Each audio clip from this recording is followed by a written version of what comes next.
Solana, one best of Miami, the voice of FIU. We reppin' to Miami, the Heat and the Panthers too. We reppin' for the Marlins, the Dolphins, that's how we do. We reppin' for the Queens, so it's always about the U. Hey Jimmy, please get a Bell on the phone and tell him that it's on. I finally got his name on the song, can't do it wrong, cause it sounds so sweet. You spit the facts while I keep the crowd on their feet. Football season be the reason that I be bringing this heat. Georgia music representing 104.3. Hey, show. Welcome to the show. Welcome to the show. Welcome to the show. Gonna be a fun one today, man. And Solana was just saying that Team USA has just landed at MIA.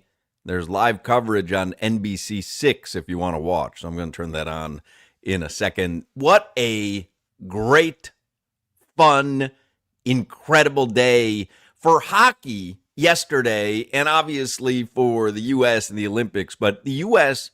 wins their first gold medal in Olympic hockey in 46 years. 46 years.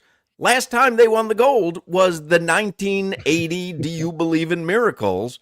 And it was the way they won yesterday was just amazing because Canada should have been leading that game 5-1, in my opinion. And Hellebuck. Scutterbuck did his thing. Right, listen, man. Hellebuck gave him hell. Hellebuck is a damn goalie, man. I love Bob. Hellebuck is something. It was crazy. It was crazy. So Team USA, they just landed in Miami. They are going to be celebrating at 11 tonight. They're going to 11 tonight. There's going to be a party. I think Andy Slater even tweeted out that they were going to have a double-decker bus that was going up and down South Beach with all of Team USA, which is kind of funny because I love the fact that there's just kind of like an impromptu USA America hockey parade going on in South Beach. Inter Miami couldn't even be bothered to have a celebration by a tent. They won a championship, and we're going to have the USA parade on South Beach with less than 24 hours notice. Just go assemble on South Beach and check out the double-decker bus that's coming along and see if you can spot Matthew Tkachuk on there somewhere. So where's the end of the parade? At 11? The end of the parade is 11, but I think the real end of the parade is going to be some hotel rooms. I think there's going to be a lot of action going down for Team USA. Asia, call the babysitter. We have a party to go to tonight. How about, Matthew Tkachuk, since he's been traded to the Panthers, 3 Stanley Cup appearances, 2 Stanley Cup championships, he's become, the face kind of USA hockey. He's on late night television. He's got a podcast. He's been the NHL All-Star Game MVP. And now he's got a gold medal in the Olympics. Now, correct me if I'm wrong. He was in Calgary, right? Isn't that where Jonathan Huberdeau ended up? Yes. So he went from Calgary, and I'm not saying that nobody knew who Matthew Tkachuk was, because he was obviously in hockey circles. People knew him. I mean, obviously the Panthers were willing to give up Jonathan Huberdeau for him. But Matthew Tkachuk comes to Miami, and in the course of 4 or 5 seasons, has become one of the faces of hockey. Has had more success than Connor McDavid. I mean, it's funny what he keeps doing to Connor McDavid. I mean, it's funny. I'm sure it's a little sad for Connor McDavid, but it's crazy. Like every now and then, you look back and you go, if I didn't choose this or if I didn't end up here, I wonder what would have happened. I'm sure you've done that. Any professional athlete who gets drafted somewhere, you say, if I didn't go there, if I didn't get to play with Zach Thomas and Jason Taylor and Junior Seau, what if I had ended up in Cleveland? And like you do these things. And for Matthew Tkachuk to end up in Miami from Calgary and to go to 3 cup championships, win 2 of them, win a gold medal. I mean, it's got to be mind-blowing for him what has happened since he got here.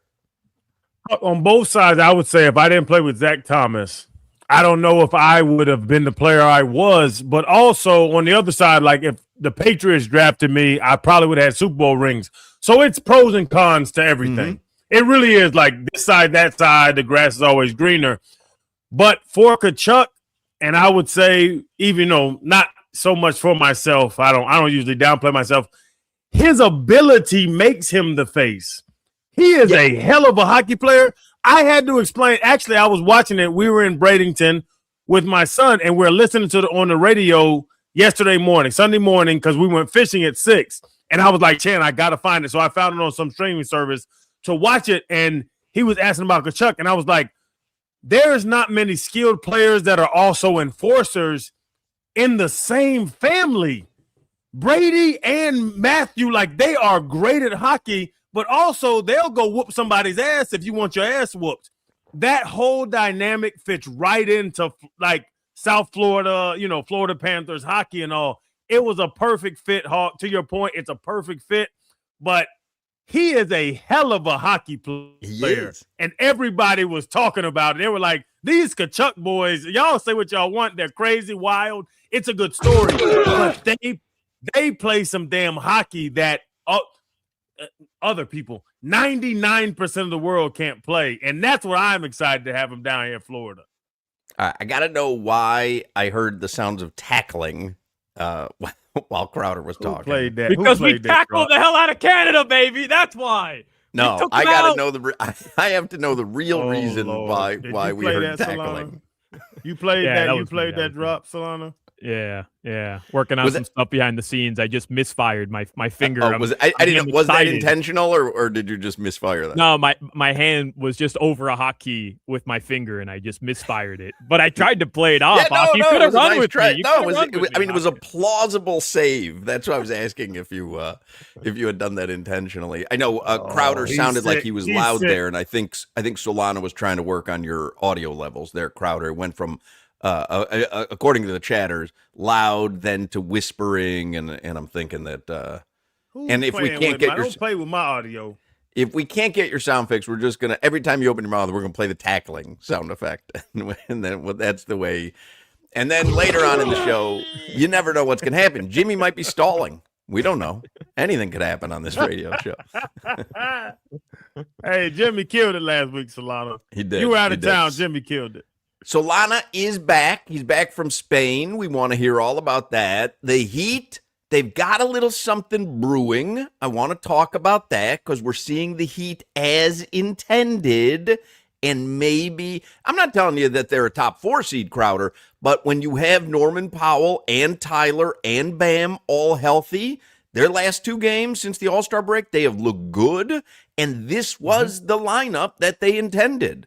So I'm just saying woe is us, play-in tournament, guaranteed. I'm not necessarily certain that that's true. I think and I also believe that Spo, we talked about it last week, first of all. Tyler Herro has a ton to lose over the 26 games after the break, 24 games left now. Tyler Herro has a ton to lose.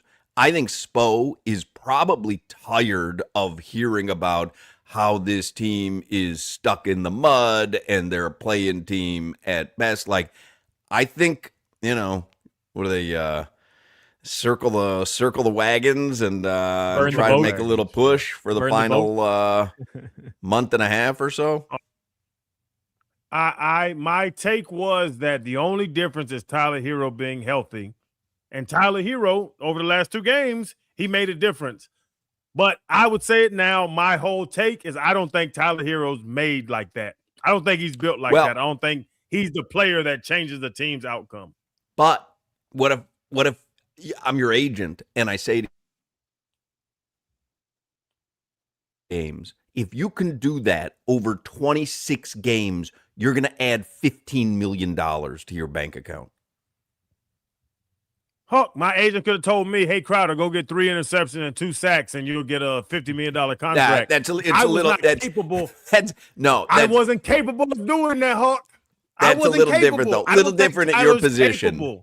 Little different at your position. And Tyler is a shot maker. He's a bucket. Like, that's what we know about him. Like, he's tailor-made.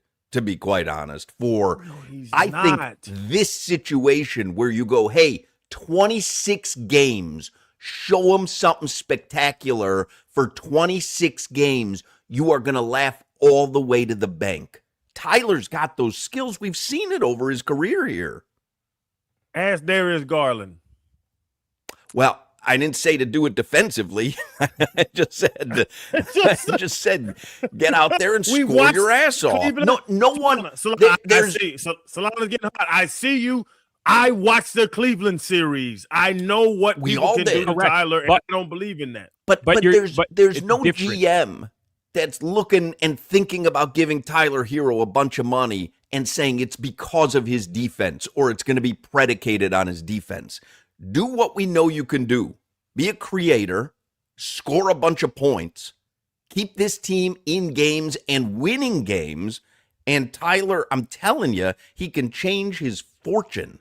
But the issue in Cleveland, that series, wasn't Tyler's defense. It's that they literally took him out of the game, his offense. They said, anybody but Tyler Herro go score because he was the team's leading scorer. We had nobody on that team that was another bucket that could go get their own basket other than Bam, but he was going up against a really talented front court. So the matchup just wasn't great for him.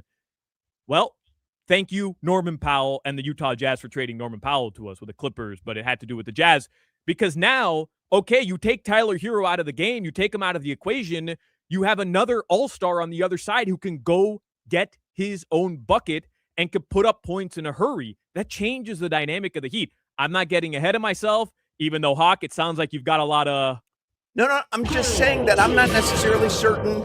Flowing through your veins. I'm not necessarily certain they're a play-in team guaranteed. Correct. Because I think they've got a little... What did I say all last week? Do they have any magic? Can Spo create any magic?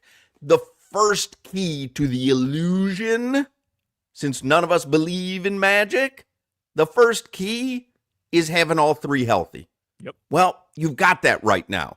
If you've got that, then you have a chance for Spo and Tyler and Bam and Norman now and Andrew Wiggins. Like, you've got a chance to create some magic over 24 games now, but it all is contingent on those three guys being healthy, which right now they are. Herro's coming off the bench, as someone points out, and he seems to be happy with it too, which is a huge deal. I don't know about that. I would bet a lot of money that Tyler Herro will be starting at some point in the near future. But Crowder, let me just ask you very, very simple this question, because I'm not going to say that, this makes them title contenders. I don't believe that. But if Tyler Herro had not missed the amount of games that he missed, let's just say slice it in half, would you agree they're at the very least 2 to 3 games better in terms of wins versus losses? Would you agree? Just 2 to 3 games more. He won, what he missed, 30 games? Yeah. No, he'd only played 11 before the All-Star break, 11 games. So he missed like 30-some games. Yeah. 30, 40, 34. Yes. No. So you would agree. They're 2 to 3 games better. Yes. Right. Yes. And I'll guess give what? it. I think that's on the low end. Guess what? They're only 3.5 games back of the 5 seed. So, like, to Hoch's point, they're not a playing tournament team had he not missed all that time. Now, the question is, can he stay healthy? And I don't know the answer to that. But if he can, then at the very least, they're a top 6 seed. They should be a top 6 seed with 24 games remaining. And most of those games, most of them are at home, and a lot of them are against teams that, on paper, they should beat as well. I want to make sure that we have enough time. I want to talk with Doug Plagens this hour. We're going to talk some hockey with him. Speaking of basketball, George Sedano is going to join us today from ESPN Los Angeles, where Pat Riley got his statue yesterday in L.A. It was a huge thing. We'll do headlines here with Solana because, like I said, the Heat have a little something brewing. Marlins spring training's underway. Hurricanes baseball, I don't know if you're watching, Crowder. Not only is the team undefeated, they're 9-0. They've scored 144 runs in those 9 games. That's little league numbers. Yeah, Hoch. I just want to see the Gators walking here this weekend, and then I'll swing my opinion of what happened. Well, that's going to be the challenge because Lafayette and Lehigh and Indiana State are not exactly baseball powerhouses. Whatever y'all want. Let's see what these Fun Gators while it's got. going on, though. Fun while it's going on. Headlines are brought to you by Doral Kia, home of the Pricito, our lowest price. Visit them at Doral Kia or DoralKia.com. I am about 99% convinced that Joe Zagacki could have pitched the game yesterday against Lafayette, and the Canes still would have won 30-5. It wouldn't have mattered. Maybe 30-11, maybe, depending on how Josie's arm holds up. I think Joe's all off speed. I don't know if he has no heat. He's off speed. You see my heat. Hawk. That's on wax. Your little rainbow is on wax, Hawk. Rainbow? Hawk, that was 46. You joking? Your gas is 46. My gas, that was easy 75. 75 what? Easy. 75 what? 75, I don't know, milliquarters. I don't even know how to judge that. Not miles per hour. Sleeping on the high heat. Hours per hour. Because there's literally no way you do 75. I'm going to find the video right now. Hold on. We've all seen the video, Hawk. We've all seen it. Geez. I mean, I'm going to show you again because apparently you haven't. The scorpion you did before the Marlins' first pitch was fire. I'll give you that. But you didn't throw any heat, any gas. I didn't see any ched coming out of your arm, brother. Both those pitches. And the amazing thing is they were years apart, and I still had the heat. That's what I imagine. That's what I imagine. Tua's conversations sound like with Jeff Athlete. Like, you didn't see the heat I was throwing this year, and everybody's like, no, I didn't see that. Yeah, here it is. No, wait, this is the. I don't know if you get a good shot here. Yeah, there's nothing you're about to show us on this phone. That's it's too far. That's too far. Hold on. No, let's watch that again. Yeah, we can definitely clock it. So you want to watch the Marlins game from the Dolphins Stadium? Come on, man. Speaking of the Marlins, they're tied 2-2. Look at this. Look at that. Limber. I'm there at Mark Light. Look at this. Bang! That is not a rainbow, my friend. That is not a rainbow. That is not a rainbow. You joking? Literally was a rainbow. You've never seen a rainbow. You're thinking tightrope. You meant to say tightrope? If somebody walked on that tightrope, they're touching the ground. They might as well take a stroll. Jacob Marcy hit a homer in the top of the first inning, and Christopher Morel singled on a ground ball, and it scored Jacob Marcy. So he's got 2 runs. Marlins 2-2 right now. Bottom of the 4th. Congrats to Team USA. They did win yesterday. That was some of the most nerve-wracking sports moments of my entire life. Second period, when they had to kill off that 5-on-3 penalty kill. God. Parts of me were clenching. Yeah, and that was insane. Third period, it seemed like, Hawk, you said 5-1. Canada should have been up. It could have been 8-1, really. Right. If Hellebuyck wasn't just on another level. He won MVP of that game yesterday. Hellebuyck, like we watch a Hall of Fame goalie down here. Bob is a hell of a goalie. That damn Hellebuyck. That game was crazy. That behind the back thing. But even that, what's the little McDavid had the fast break? I was like, oh, that's a goal. Man, that damn Hellebuyck is good. It was He's crazy. the best in the world. He was superhuman yesterday. Hawk, you have one of the best scorers in the world in a open ice situation, and he doesn't have a chance. He didn't say it, but they kind of asked him about it. He was like, yeah, he's a great goalie. I try to do too much. Hellebuyck is something, boy. Well, it's funny because they had the Celebrini one-on-one opportunity also that he saved, and then he had that stick save in the third period that was just unreal. It was a wide-open goal, and somehow he got his stick on it. What's funny is, I texted Hoch like in the first period after the opening goal by Matt Boldy, which was just like ridiculous stick work. I'm like, who the hell is Matt Boldy? And I got to be honest, like, I didn't know who Hellebuyck was either. I didn't watch any of the No, Olympic you knew Games. Hellebuck because the Panthers had played against him a number of times. Well, he's the reigning NHL MVP, and he also won the Vezina last year. So yeah, he's pretty spectacular. This dude, he's unbelievable. Yeah, that beating was crazy. McDavid again. Oh, so good. Oh, this poor Connor McDavid. This poor Connor McDavid. Holy hell. I mean, it's really, it's like, it's Michael Jordan being unable to win a title or a gold medal because of, like, I mean, Matthew Tkachuk, if you want to say it's because of Tkachuk, is not on Connor McDavid's level. And like, no one is. Yeah. And so, but he just can't get the things that he's dying to get. Although, does Canada have a gold? Has he won a gold with Canada before? He might have a gold medal. I don't think so, because the last time NHL players were allowed to play was in 2014 in that Sochi Winter Olympics. I could be wrong. But maybe he was I don't think he was in the NHL in 2014. Well, that's what I'm saying. If he wasn't in the NHL, he may have actually been on that team.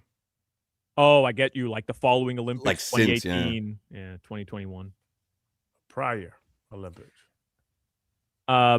The Panthers are back in action Thursday, Friday. It's going to be tight. 25 games left in 49 days. Only 10 are at home, including Thursday and Friday. Maple Leafs Thursday, Sabres, my Buffalo Sabres on Friday. Inter Miami lost their season opener 3-0. No, he does not have a gold medal. Yeah, that's crazy. He's Michael Jordan without a gold medal or a championship. Charles Barkley. But Barkley, while great and Barkley a Hall of Famer, gold, was not Michael Jordan. And it's Connor McDavid. Connor McDavid is Michael Jordan. Yeah, but can't win a championship. I mean, to Matthew be fair, Tkachuk and Bobrovsky. It took Jordan 6 years, Hawk, 6 or 7 years to get over the bad boys Pistons. Like the Panthers are the bad boys Pistons right now to Connor McDavid. I will tell you though, Connor McDavid has 3 ESPYs for NHL Player of the Year. So okay, he's got Man, ain't nobody worried about that. Canes Hoops lost a tight one Saturday at John Crotty's Virginia Cavaliers. That ended their 4-game winning streak. They'll play FSU tomorrow night. And the Miami Heat will be at the Milwaukee Bucks tomorrow at 8 p.m. Your weather in South Florida right now, still chilly. It's in like the mid-60s currently. Tonight, it'll drop again into the low 50s, upper 40s. But to any of our friends in the Northeast, I hope you're staying safe and staying warm, because it's crazy what's happening up there. Snowy out there, man. I got friends up in the Northeast sending me videos of trying to get out their house. They can't open the door. Like, it's crazy the amount of snow. Are you flying up to the Northeast at all this week? I think it's Thursday I'm supposed to go to New York or something. But by Thursday, it might be fine. But I know all the flights have been. One of the reasons Team USA is partying in Miami, they were supposed to go to New York. They can't fly in. It's blizzard. So that's why they're in Miami. That's why they've landed in MIA and they're going to 11. Their plans were to go to Ray's Original on 51st. Get a slice. Listen. A little Olympic slice. Every championship party should be in Miami. It's just better. They were going to Magnolia. They were going to get some banana pudding, which everyone was excited for. I'm told, but now they're gonna get a different pudding. They're going to 11. They're gonna get Miami pudding, which is just a person's oddly name. Enough, Hawk. Putting just a person's name. Oddly enough, perform. Doug Plagens, the radio voice for the Florida Panthers, is going to join us in the next segment. Low testosterone is a real issue for many men. It can lead to poor sleep and low energy, brain fog, reduced sex drive, makes it more difficult to stay in shape. As we all know, if you've got a healthy body, that's a major role in your overall health and well-being, which is why I always sing the praises of Atlantic Men's Clinic. I go there for testosterone once a week. I am so glad that I do. Wish I had started sooner. I'm telling you from experience, if you're feeling sluggish, you just don't feel like you used to feel, get the testosterone treatments. At least go get checked out. at Atlantic Men's Clinic. And more than that, Atlantic Men's Clinic can help men lose weight, support metabolism, improve gains in the gym, and more with 4 targeted body composition plans featuring GH peptides, NAD+, GLP-1, PDA, and more. You got the low T treatments combined with the body composition programs. Most men notice real improvements, and I'm talking about stuff you'll notice: more energy, better focus, improved sleep, stronger workouts, a renewed sex drive as well. So if you've got those symptoms, schedule a consultation with Atlantic Men's Clinic. Everyone there is super friendly. They'll answer any questions you have. They have 7 locations in South Florida. So call them at 877-455-7300, 877-455-7300. You can always visit the website, which is atlanticmensclinic.com. Featured therapies are compounded and have not been evaluated nor approved by the FDA. Provider prescription required. See website for details. This is Hoch, Crowder, and Solana. I don't look like a typical major leaguer, but I can throw that gas.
I mean, patriotism is running wild, running rampant. Doug Plagens is on the Toyota of Hollywood hotline. He's the radio voice for the Panthers here on 104.3 FM WQAM. So Panthers, they'll be back at it Thursday night. They host Toronto at the Amerant Bank Arena. Then they've got another one on Friday. I mean, we're gonna see Panthers hockey right back in action soon. Olympic hockey is over. Now back to the NHL. Plagens, how great a morning was it yesterday for American hockey and hockey in general? The matchup, USA and Canada for the gold. I mean, it was an NHL All-Star game, but the stakes mattered more than a regular season game, than anything that you see. I just thought it was a brilliant morning of hockey yesterday. Did you feel that? It was unbelievable, and I know we say that word quite a bit, and sometimes we throw it around pretty loosely, but it was everything we could have wanted and more. And you go back to the Four Nations face-off a little over a year ago. It was a year and a couple of days ago that Canada and the USA met in the final of the Four Nations face-off, and Connor McDavid scored the overtime winner, and Team Canada won that. And it felt like it was just, it was a great tournament, but everybody left that thinking, wow, if this is the appetizer, I can't wait to see what the Olympics are going to have to offer. And the entire tournament gave us everything we could have wanted as hockey fans, as sports fans, and more. And then to have, the matchup that everybody wants to see, have it materialize that way, that we get the USA-Canada gold medal game, and then have the game play out the way that it did. And then obviously for those of us here to have Team USA come away with the gold medal, it was as special as it gets. It was a special team. It was a great finish and a great hockey game, and a game that had a lot of different twists and turns to it for a game that was as low scoring as it was. And again, to have that one go the way that it did, it was special. And to see hockey dominating all the conversation and the news cycles and everything here, well over 24 hours after things were decided there in Milan. It's just awesome to see. And like you said, the Team USA men's and women's teams, both gold medal winners over in Milan. But, in a big way, the sport of hockey was the winner there, too, because I think everybody was, from your diehard hockey fans to just your casual sports observers, everybody was glued to that yesterday, and you felt it. And Doug, I'm glad you brought up the women, too. I was going to ask, on both sides, you get the gold. Is U.S. on top of hockey right now? Worldwide, is U.S. in control of the hockey world? Well, there are a lot of countries that are really good at it, but for this moment right now, with gold medals on the men's and the women's side, it would be hard to say that they aren't. And that being said, that's a game yesterday that truly could have gone either way, but that's how things go in one game, elimination formats, and in one game, winner take all type of formats. But to look at the last, couple of decades, the way that hockey has grown in the U.S., the way, and we see it down here, the way that the game's grown, the influx of kids that you have playing hockey, as those numbers continue to grow, you see just how much how great the development of talent and players has been on the men's and the women's side. And you look back these last 20 years or so, and the United States has truly been a hockey nation on the rise. Now it's one of the global powers as far as hockey is concerned. It has been for a few decades now. You go back to, I know people in my generation, the 1996 World Cup of Hockey was kind of a benchmark moment when Team USA and the heroics from Mike Richter in net and things like that, when they were able to win that tournament, that meant a lot to, 90s kids like me to be able to watch that. But right now, absolutely, USA went into this tournament as, if you were to say who are the favorites to win the tournament, with all due respect to everybody else, it was USA and Canada. Those were the two teams that everybody felt the best about going into this tournament. I know we're 4 years away, but the next time we have an Olympic tournament, there's no question that Team USA and Team Canada are going to be two of the favorites, if not the main two favorites going into that tournament too. That's just the way things are going to be. That's the way they have been. That's the way they'll continue to be. And, if you're an American hockey fan, just soak this in, enjoy it. And that's a truly special team that we saw finish the job yesterday. Doug, forgive my ignorance if this question is dumb, but as you know, I'm a relatively new hockey fan over the last decade or so. How does this win compare for the state of U.S. hockey, as you just mentioned, all the young players and the growth of the game? How does this win compare to that Miracle on Ice victory? I know that wasn't a gold medal game, but it propelled them to go beat Finland and win the gold medal. How does it compare in terms of greatest wins in U.S. hockey history? Well, it compares in the sense that it's a rallying point for everybody across the country who got behind these guys and wanted to see them finish the job and bring home the gold and everything like that. And the fact that they hadn't won a gold medal since then, it shows just how difficult it is to win that gold medal. That being said, in 1980, those were, mostly college kids, and they were going up against, in the case of the matchup against the Soviet squad, they were going up against professionals, and the deck was stacked against them, and they were significant underdogs. And you had, a different, you had all the external global forces at play and everything like that, as far as that era of history was concerned, and everything that went along with it. This one, you just had, Canada, who's been at the top of the hockey mountain for a long time, the United States, who's made its way up to the top of the hockey mountain as one of the global powers in the sport. They were on a collision course dating back, if you want to say dating back to the Four Nations face-off, but, they were the other half of the matchup that everybody wanted to see. And from that sense, I think, they're very different in that this one, Team Canada probably, I don't know what, you guys would know better than I. I'm not sure what the exact line in the game was, if you want to get into specifics yesterday. I know Canada was probably the favorite going into that one, but it couldn't have been by much. It wasn't by much. Tell everybody, Plagens, what somebody came up to you and said at Sawgrass Mills the other day. Yeah, one of the fine listeners out there stopped me, said hello. Great guy. We chatted with him for a minute, and he said that he loved when we got into talking about how you were asking me about something about somebody's shots on goal or something like that, and I told you I don't deal in fractions. I'm just not here to do that. Love it, Doug.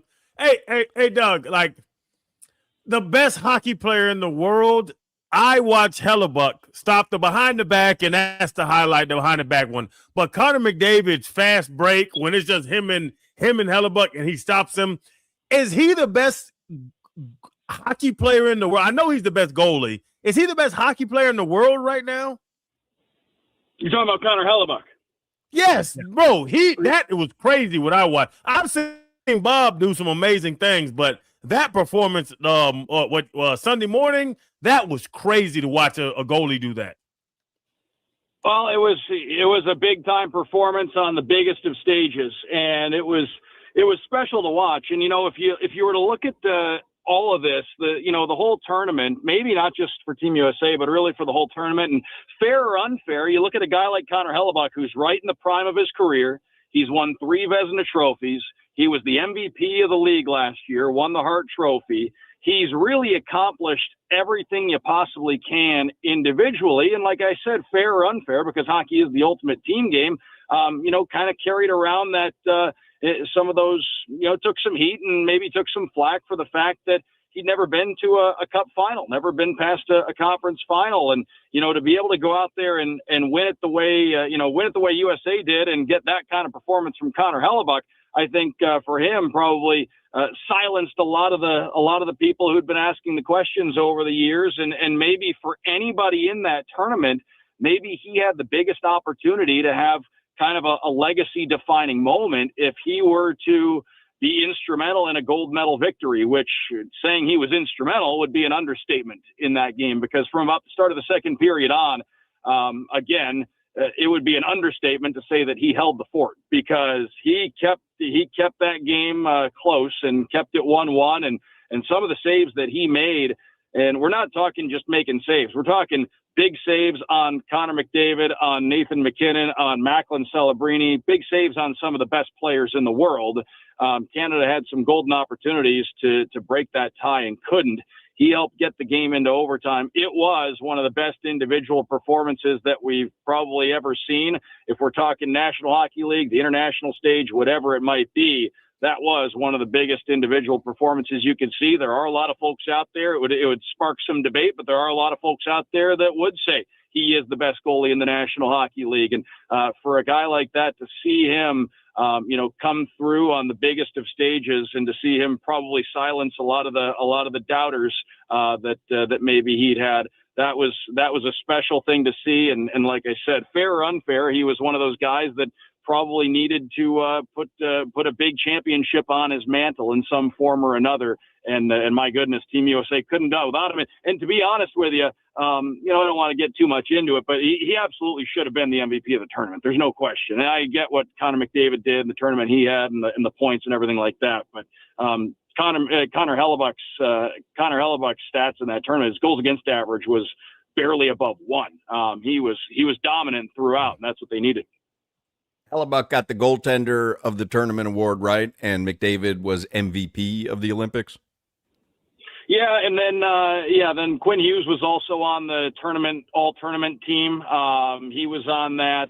Juraj Slavkovsky from Slovakia was on that. McDavid was on it. Celebrini was on it. I may be leaving a name off. But yeah, Connor Hellebuck to me was the best player in the whole tournament.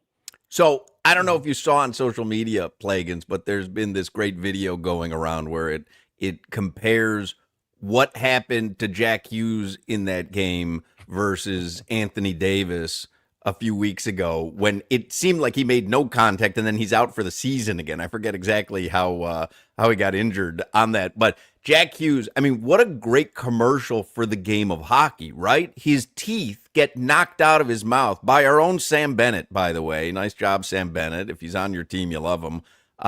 Jack Hughes' teeth get knocked out, doesn't miss any time, and then he's out there scoring the golden goal. Like, I mean, it's an unbelievable commercial for the sport, no? It was great, and it was. And then he's doing the post-game interview with Catherine Tappan of NBC, and he's got blood on his lip. I mean, it was. It just showed. I think it was just a perfect illustration of how difficult it is to win a tournament like this, and what these guys, these special athletes, are willing to do in order to get there. And the players, you can tell. It's also just like I said, it's just a perfect illustration of how much this tournament meant, not only to Team USA, but any guy on any of these teams would have put his body through something like that and more to be able to take home a gold medal. And Jack Hughes scores a goal like that, and he is a historic American sports figure now, because he scored that overtime winner, and that picture of him with the flag and missing half a tooth and everything from after the game. And that's going to be one of the great sports images probably of the next quarter century. Every Olympics, you're going to see that image, and it's going to bring back great memories for all of us. And Jack Hughes, coming back stateside, same thing goes for a lot of these guys. And this is also what's so great about this for the growth of the sport. I'm sure, I'm going to go out on a limb here just to guess that a lot of these guys, players like Jack Hughes, for example, just based on that, won themselves over a lot of fans yesterday and throughout these last couple of weeks that probably, maybe hadn't watched a ton of hockey in recent years. And now they had a chance to see these guys, to see the compete level, to see what that victory meant to them. And there's no question it's going to grow the game, grow the NHL's footprint here across North America. It's just a win-win across the board in every facet for hockey here in the States. Doug, are high sticks really a mistake? Because these are the best guys in the world. They know where their damn blade is. Was that a mistake when he hit that man in his face? Because that was nasty. Not from Sam Bennett. I'm gonna say it was a total mistake, because Jesus. the game's moving so fast. There's a collision. Things happen like that, and especially considering the time that was left. And I think you speak for all of us, because first it was Sam Bennett, then it was Jack Hughes going to the penalty box. And obviously I'm sitting there rooting for USA, but we're all thinking this game's been too good. We don't want to see it end that way. We want to see it end, straight up, not because somebody's in the penalty box and both teams were able to kill it off and get through that. But It was absolutely an accident, especially at that point in the hockey game. Nobody's trying to get themselves 2, or in that case 4 minutes in the penalty box. But yeah, Jack Hughes no worse for the wear. He was able to overcome that and go out and get that overtime winner. And you are so right. It's an iconic image from now on. That's an iconic sports image. Lori, when we're watching, my wife in the post-game interview, when he's doing it, she's like, I can't look at him. It's making me sick because he is. He's got blood all over the jersey and his teeth are gone. And it was like just such a great hockey moment. Like it was just absolutely perfect. It was just really perfect Hawk. yesterday. That's was a man. That was man stuff right there. And Doug Plagens is a man. And he's back on the microphone Thursday night. Panthers are back at it. Thursday night, they host Toronto at the Amerant Bank Arena. We got the remainder of the season, and we'll keep our fingers crossed that the Panthers can make a little magic. Thank you, as always, for making time for us, Doug. Thanks so much, guys. We'll talk to you soon. There you go, Doug Plagens, radio voice for your Florida Panthers. Again, you can hear the Panthers Thursday and then Friday. You got Solana Sabres in town. I mean, Solana's always torn when Buffalo comes to town.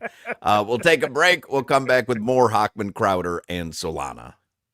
We all know anniversaries are something really special. My friends over at Ed Morris, they're celebrating, listen here, 80th year in business. You know they know what they're doing. 80 years of giving you beautiful vehicles, watching out for you, being backed by Ed Morris. My buddies over there, Chris Atkins, the GM, my man Teddy Morris, and their amazing team. They are over there at Ed Morris Sawgrass Cadillac. They are going to commemorate this occasion by giving you special deals on Cadillac luxury. Like right now, the all-electric 2026 Cadillac Optic for just $349 a month, or the all-electric 2025 Cadillac Lyrics for just $369 a month. Ed Morris, the brand name, they're owned and operated for over 80 years right now, so they know how to take care of their customers. You know, my entire driveway is backed by Morris. You got to be backed by Morris. So don't miss out on the 80th year savings. Go see my friends at Ed Morris Sawgrass Cadillac. They're the 6-time dealer of the year off Sunrise Boulevard and the Sawgrass Expressway. Visit EdMorrisSawgrassCadillac.com. And remember, being backed by Morris is something different. From the trade-in to the sale to the lease, after you get the car, they're going to text you and email you every time you need an oil change, you need service. I'm telling you, being backed by Morris is something special. Click EdmoreSawgrassCadillac.com.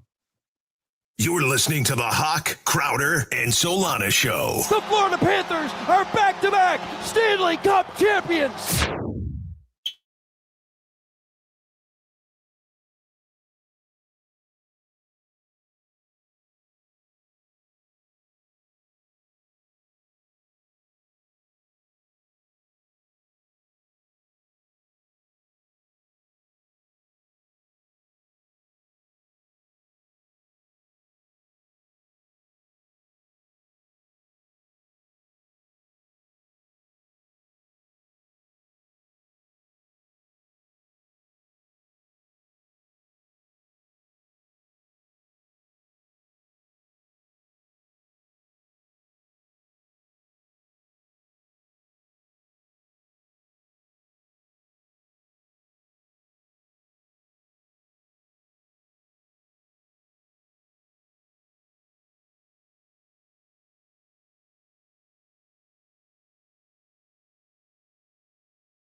We back at it with the steady, Hotman, Crowder, and Solana. 305, cafecito time, dame una colada. Got some interviews next, always got dope guests. Get the cesspool live, dropping comments and likes. We about to get right, talking sports, my G. Listen to Odyssey and 104.3. Live and back on GeorgiaMusic.com. Hitting it at the park like a mad murder's bomb off power. Get ready for the 3 o'clock hour. Get ready for the 3 o'clock hour. Get ready for the 3 o'clock hour. Get ready for that 3 o'clock. Ready for that 3 o'clock. Are you ready for the 3 o'clock?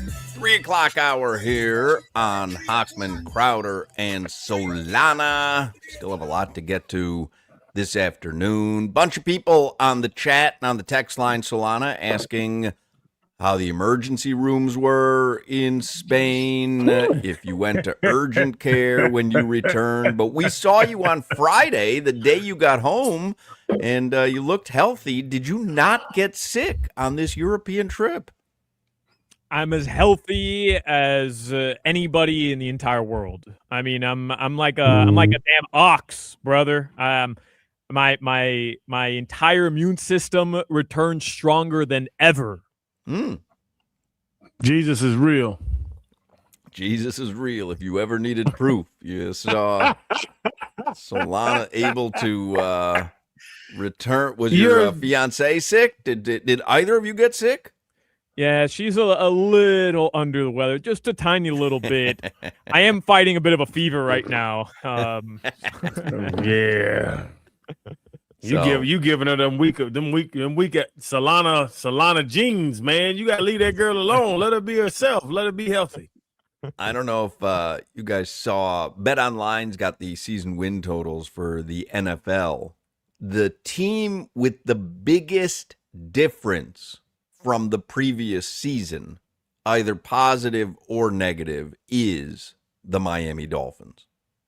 Miami Dolphins last season, their total was set at 8.5 when the season began.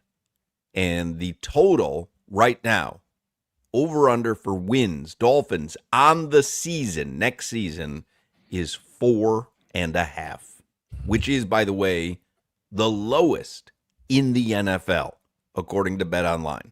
They have the lowest win total in all of the NFL. Got the Cardinals with 5, and I don't think there's any team. Raiders at 5 as well. Dolphins 4.5, Jets 5.5. Those are your bottom feeders. According to BetOnline, those are your bottom feeders for the coming season.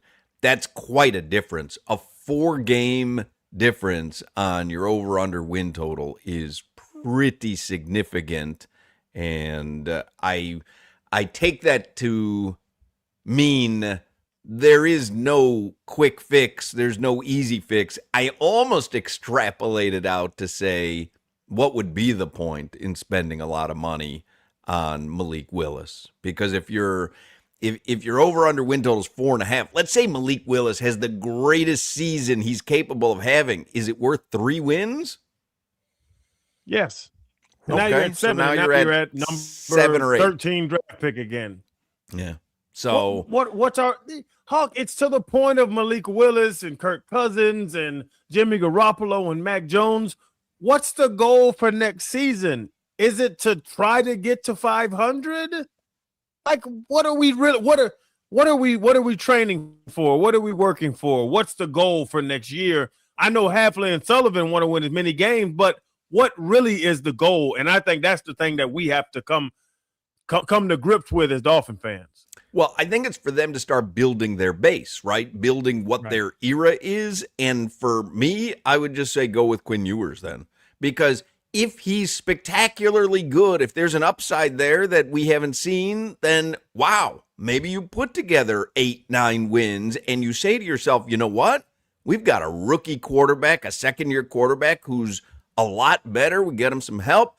And if he's no good, well, you got the benefit of having a terrible season and a higher draft pick, and you can go and address the quarterback. So I kind of feel like And again, all I'm doing here is based on what Bet Online is saying.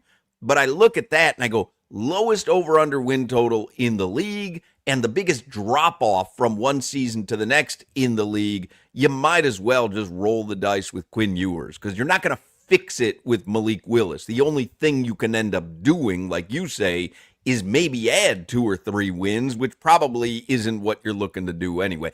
If you're adding 2-3 wins because of Quinn Ewers, that you want to find out because you've got him on the cheap. But to add 2 or 3 or 4 wins and pay Malik Willis $15 million a season for the next 2 seasons to do so, to me, wouldn't be worth it. I genuinely wonder what Hafley and Sully's real opinion of Malik Willis is. And I think that is going to be real eye-opening into whether or not they go out and get him. For me, the only reason you go out and get Malik Willis is not because you think he's the difference between being a 3-win team and a 6-win team. It's if you genuinely believe there's a chance, and they would know better than anybody, they were around him, that he could be the next Sam Darnold or has the upside of being a legitimate starting quarterback in this league.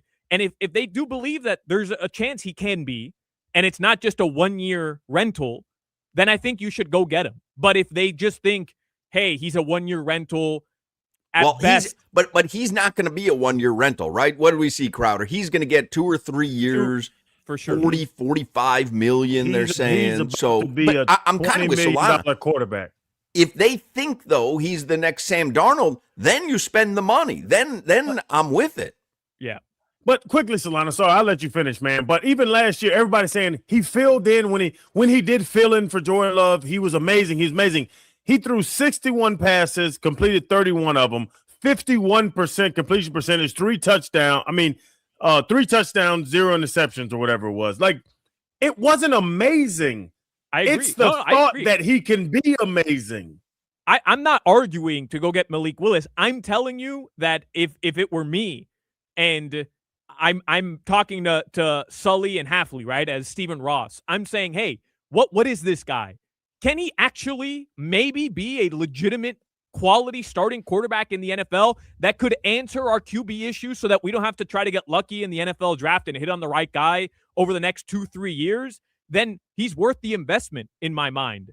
But if he's not, if you're just looking at him as, hey, a guy that, 2 years, we'll have him here until we find the next guy, then what's the point? Like, if you're looking for the next guy knowing that you're bringing him in anyways, then just go find the next guy with Quinn Ewers and put yourself in a better position to get the next guy. I've been going back and forth on this for a while. Like, do we want Malik Willis? What should the Dolphins' approach be next season? Because I know they're in a bad position with the cap. I don't know what I want yet. I honestly have no idea. But if they go out and get Malik Willis, I hope it's because they think he can actually be, I'm not going to call him a franchise guy, but you know what I mean, a starter that could put you in a playoff position. Right. There's no point in throwing the money at him that he's going to command if you don't think that. Yes. So you're right. We'll find out what they think of him if they go out and sign him and say, yeah, we're willing to earmark $50 million towards this guy over the next 3 seasons, then they think this guy is the guy that they'd be looking for a season from now. Right. But to that point, if you're going into week 15, 14 games, Quinn Ewers has you at 2-12. Malik Willis has you at 14-10. Like, what's the point of giving him $15 million, $20 million a year to get you 2 more wins where you're already going to be at the playoffs? That's what Sully and them have to figure out. Like, what's the point of bringing in a 2-year quarterback on a rebuild, giving him $20 million a year where he's going to give you 2 or 3 more wins over Quinn Ewers and lower your draft position? It doesn't. I don't know. We've talked about this last week, Solana. What is our goal at this? What's the goal of this quarterback? Is it just to get through the transition, or is it to win more games? Everybody wants to win games, bro, but 3 more games, so 4.5 to 7.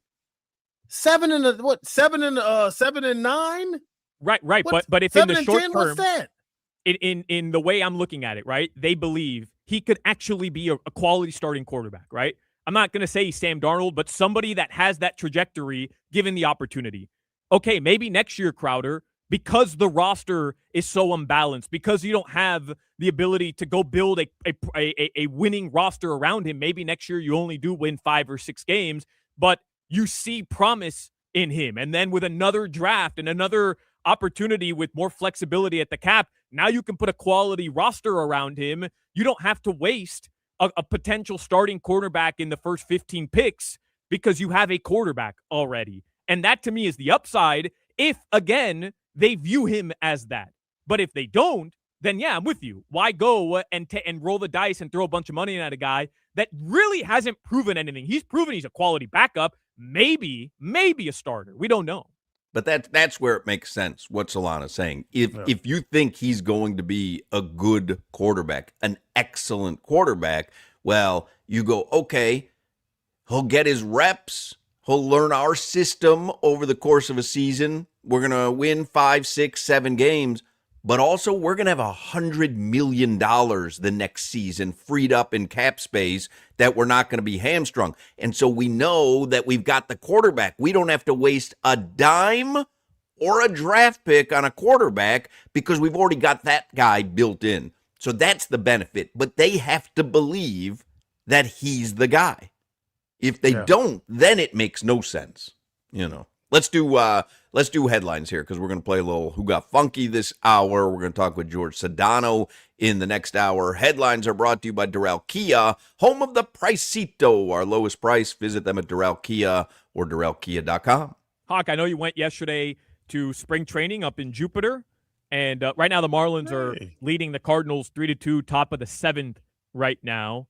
How was that? How was spring training in Jupiter? Well, I was hoping to see Matt Mervis for the Nationals. He did not get into the game. I believe he's being shadow banned by another club now, which is kind of... Oh, the whole league can't shadow ban one player, Hawk. Come on now. He was there. He's on the roster. How about you get him? How about you get him an at-bat? How about you get him an at-bat? They don't need him at bat.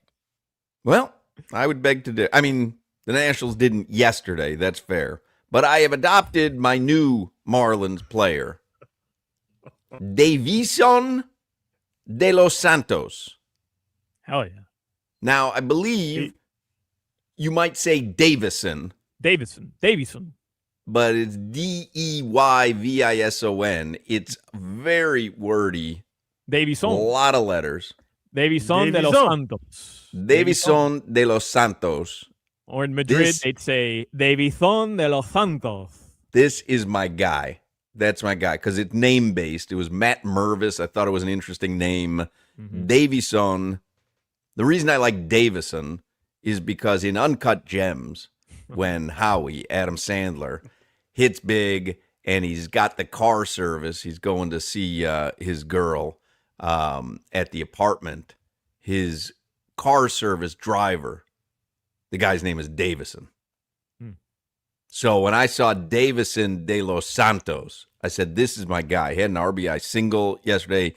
Big fella. This dude's a big fella. I don't know if he's going to make the team or not, but that's kind of who I like. I like the guys who you don't know if they're going to make the team or not. We've noticed. Davison.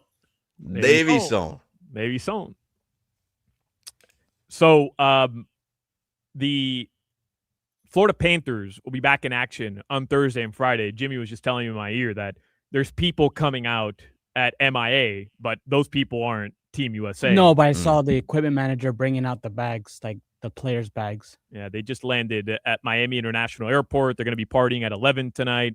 They're doing like a pseudo championship parade in South Beach. So if you're in South Beach, look out for Team USA, who has arrived with the gold medal. Too cold to be partying on South Beach tonight. They should really keep it indoors. Perfect temp in 11. Find a hotel with a nice lobby with a fire. 11 got pretty much heat and air conditioning, whatever you need. Get yourself an Aperol spritz. You sit down in the hotel lobby. Maybe the fire's going. Have a couple hors d'oeuvres. Get some rest. The best hockey players in the world. What's the over-under on Aperol spritzes consumed? Oh my God, it's got to be after a gold medal, man. In Milan, by the way, how many do you think they had in Milan? They probably had it coming right out of Zero. the faucet. Do you think Hellebuck's talking about give me an Aperol spritz after that? Yeah, I mean, when in Rome, literally. Well, no, not literally. Milan. Almost. There was an ESPN report that the Chiefs plan to, here's what they wrote, quote, keep tabs on Tyreek Hill as he works his way back from that knee injury. I don't know if that means anything or not, but I know everybody assumes Tyreek Hill will be welcomed back with open arms in Kansas City. Yeah, I would think so. Yeah. There was that Dolphins report. I'm sure you guys talked about it over last week that the Dolphins were reportedly shopping Minkah Fitzpatrick. Drew Rosenhaus went on Josh Moser yesterday, and I would just make the connection that he's Minkah's agent just because he was asked about it. And he told Josh Moser on Channel 7, WSVN, that Minkah hasn't formally requested a trade.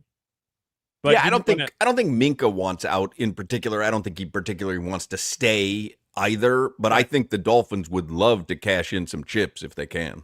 Yeah. It's better best on both sides.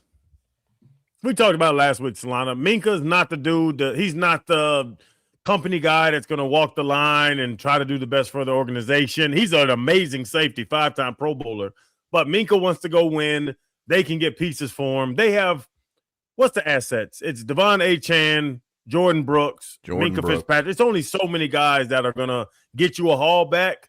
And I don't think Minkah wants to be on a 4-4 whatever it is, 4-13 team. Just, yeah, move him and get something back for him. I get that, but isn't there something to be said, Crowder? I mean, you were a player who came into the league and matured because of the vets around you in a time of the Dolphins that was, a bit of a transition period with Nick Saban. Right, but is Minkah that dude? I don't know, but I mean, he acted very professionally this year. He came into a situation where the Dolphins weren't very good, and we didn't really hear a peep out of Minkah in terms of negativity. It didn't seem like he was thrilled to be here when the trade went through, but he performed when he was on the field. I'm not saying he was a Pro Bowler, but he performed and he played. And I don't know. I mean, you're looking around the rest of the team. That secondary, Crowder's depleted. You're really hoping on like Dante Trader becoming something. He was a late pick. He was a 5th-round pick. So if that's what you're hoping for next year, that a bunch of these late rounders prove to you that they can be starters or at the very least positional guys, depth guys, don't you want somebody like Minkah to be around and kind of nurture them? Oh, Solana, he's the best defensive back we have on the roster.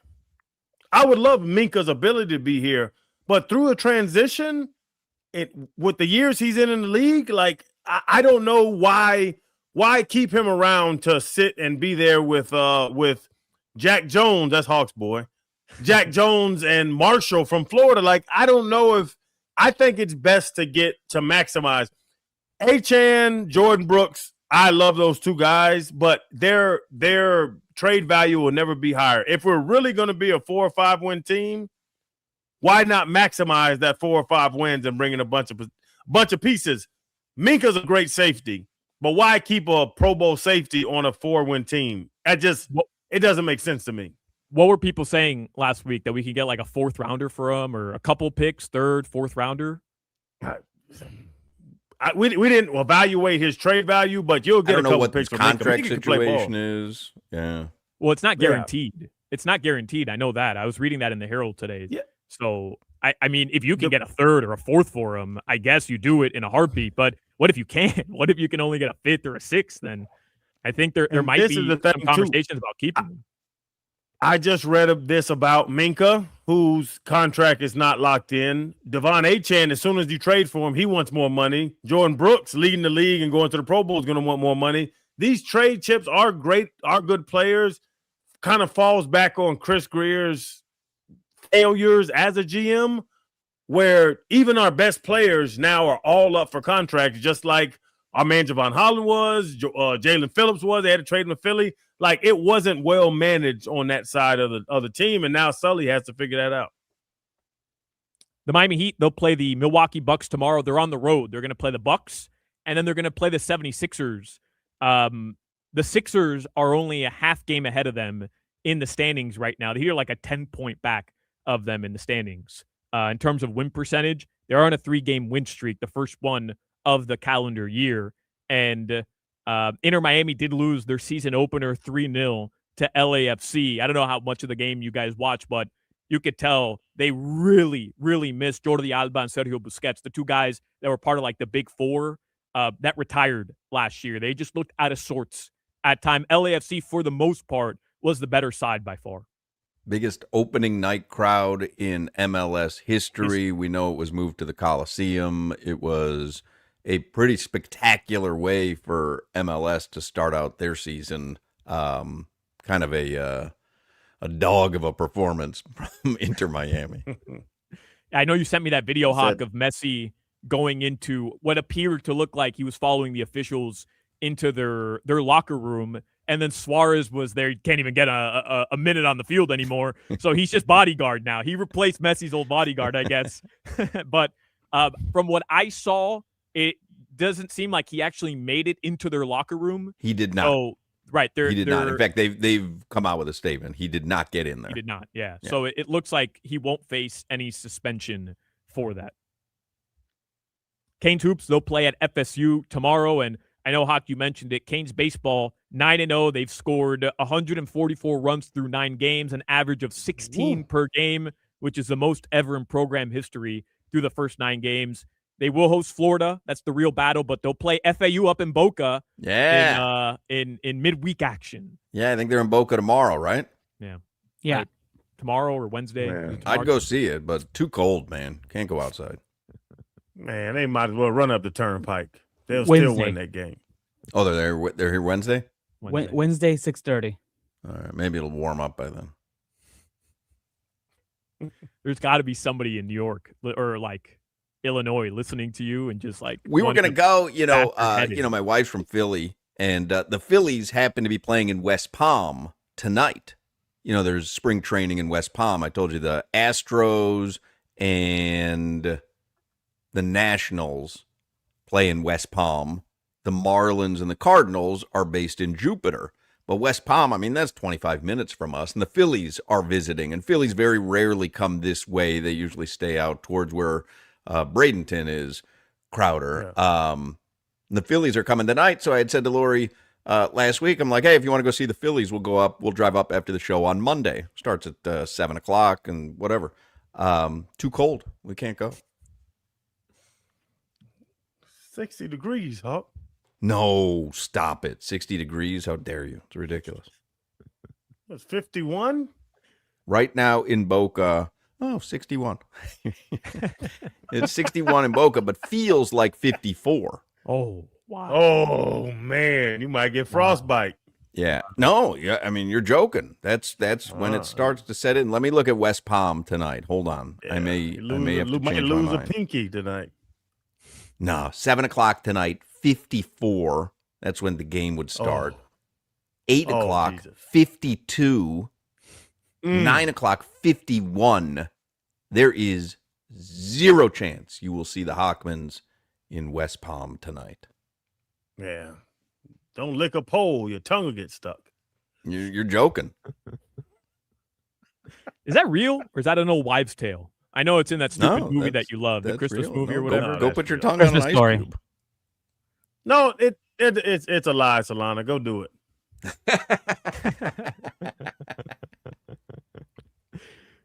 Your weather in South Florida, Hoch just gave it to you. That is your weather.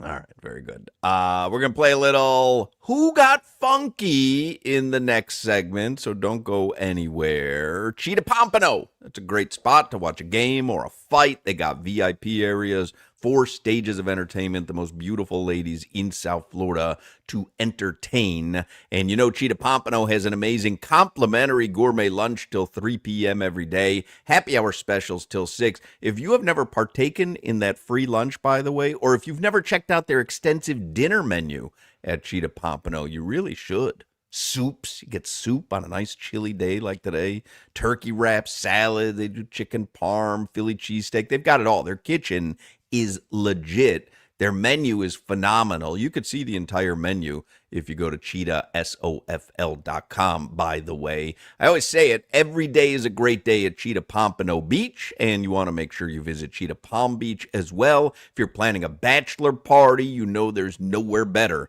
than Cheetah Pompano or Cheetah Palm Beach, and you can get all the details at cheetahsofl.com. You're listening to the Hoch, Crowder, and Solana Show. My metabolic age is 15. Yeah, well, your metabolic IQ is 15 as well.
Dig it.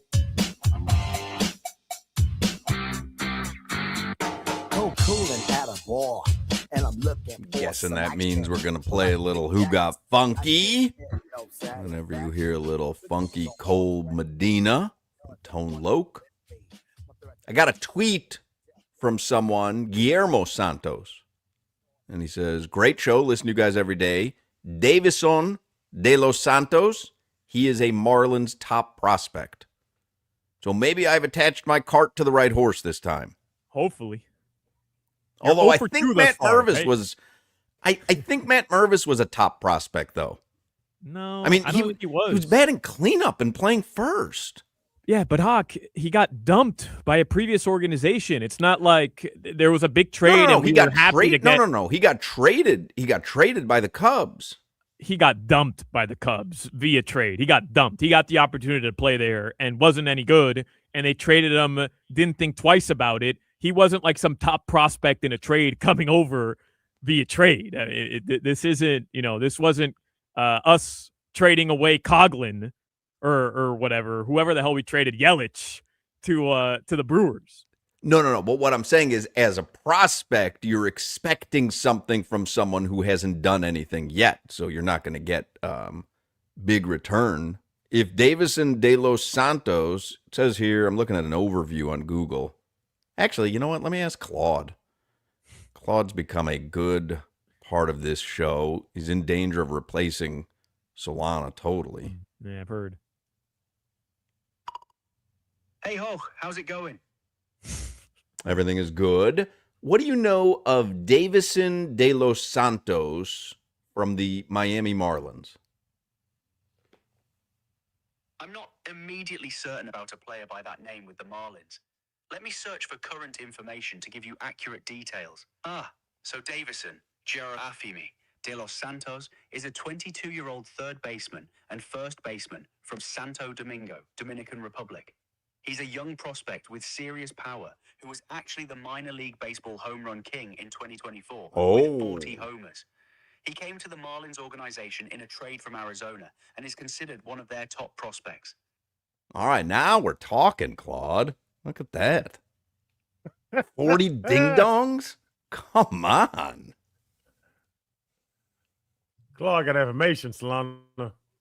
Yeah, but you know what happens with Claude? He British accent. You can say anything with a British accent. Americans think you sound intellectual. That's 100%. That's why I keep it on that default. Oh, yeah. Everything he says is brilliant. Change. Sometimes when I'm going to sleep, I'll say goodnight. Good night, Claude. Good night, Hoch.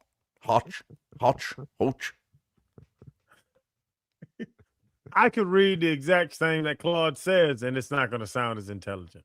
Well, listen, we've heard you try to read some of your commercial copy before, and just saying it that casually, I could read what he says, is not as easy as you make it sound. You'd have to have the copy in front of you for 6 or 7 days. You'd stall it the way Jimmy stalls the show. And I just like the way Claude says Santo Domingo. Claude doesn't like to prep. I'm a prep guy. You have a big open for Who Got Funky, Jimmy? Yes, I do. Oh, right now?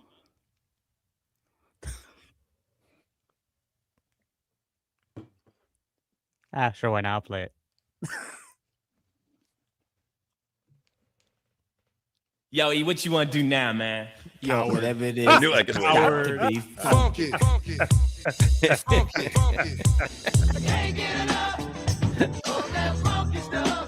You know it's funky, cause you heard it from here. See.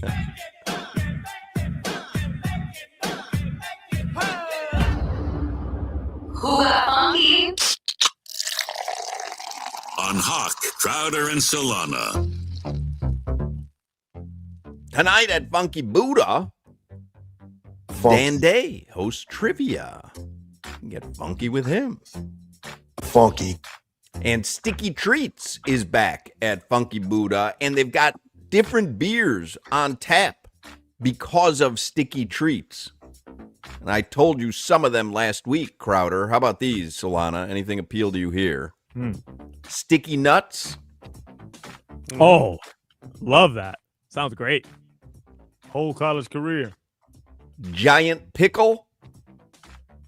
Wish I had one. Well, you can get one at Funky Buddha tonight when you get off the show. Go see Dan Day doing trivia. Order a giant pickle.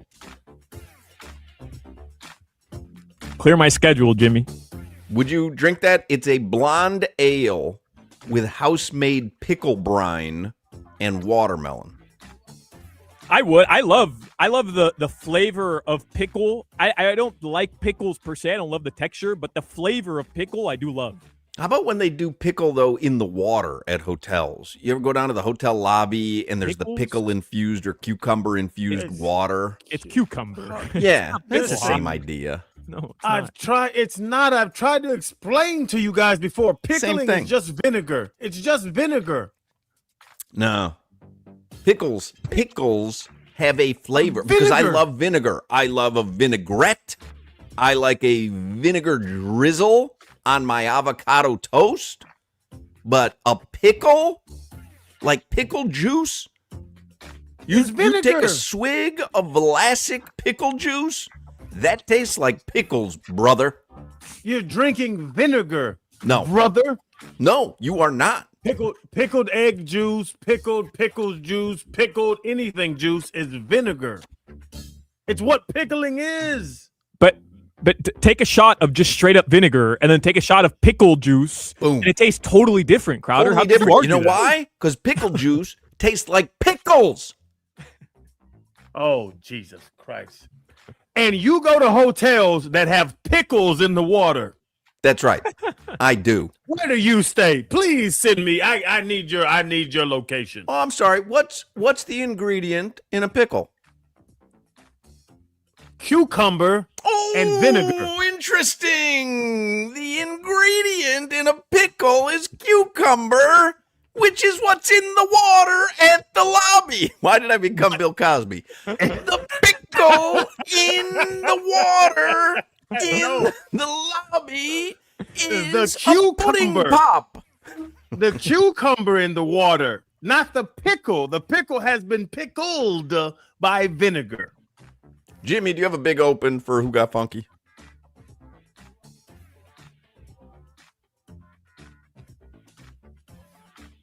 It's playing right now. Oh, my bad. I wanted to see if I could throw him a little bit. I'm not certain that I didn't. Not to say nothing. Who Got Funky? For me, we were just talking about spring training baseball. I'm going to say, well, I'll say spring training baseball in general got funky. And I'll tell you why. The entire Northeast is digging out from a blizzard. Mm-hmm. And we're outside yesterday watching baseball, and it's going on all over Florida and Arizona as well. But specifically at the Marlins game in Jupiter, I love a good promotion, right? Everybody loves the Miami Heat Papa John's promotion. I like good, clever promotions.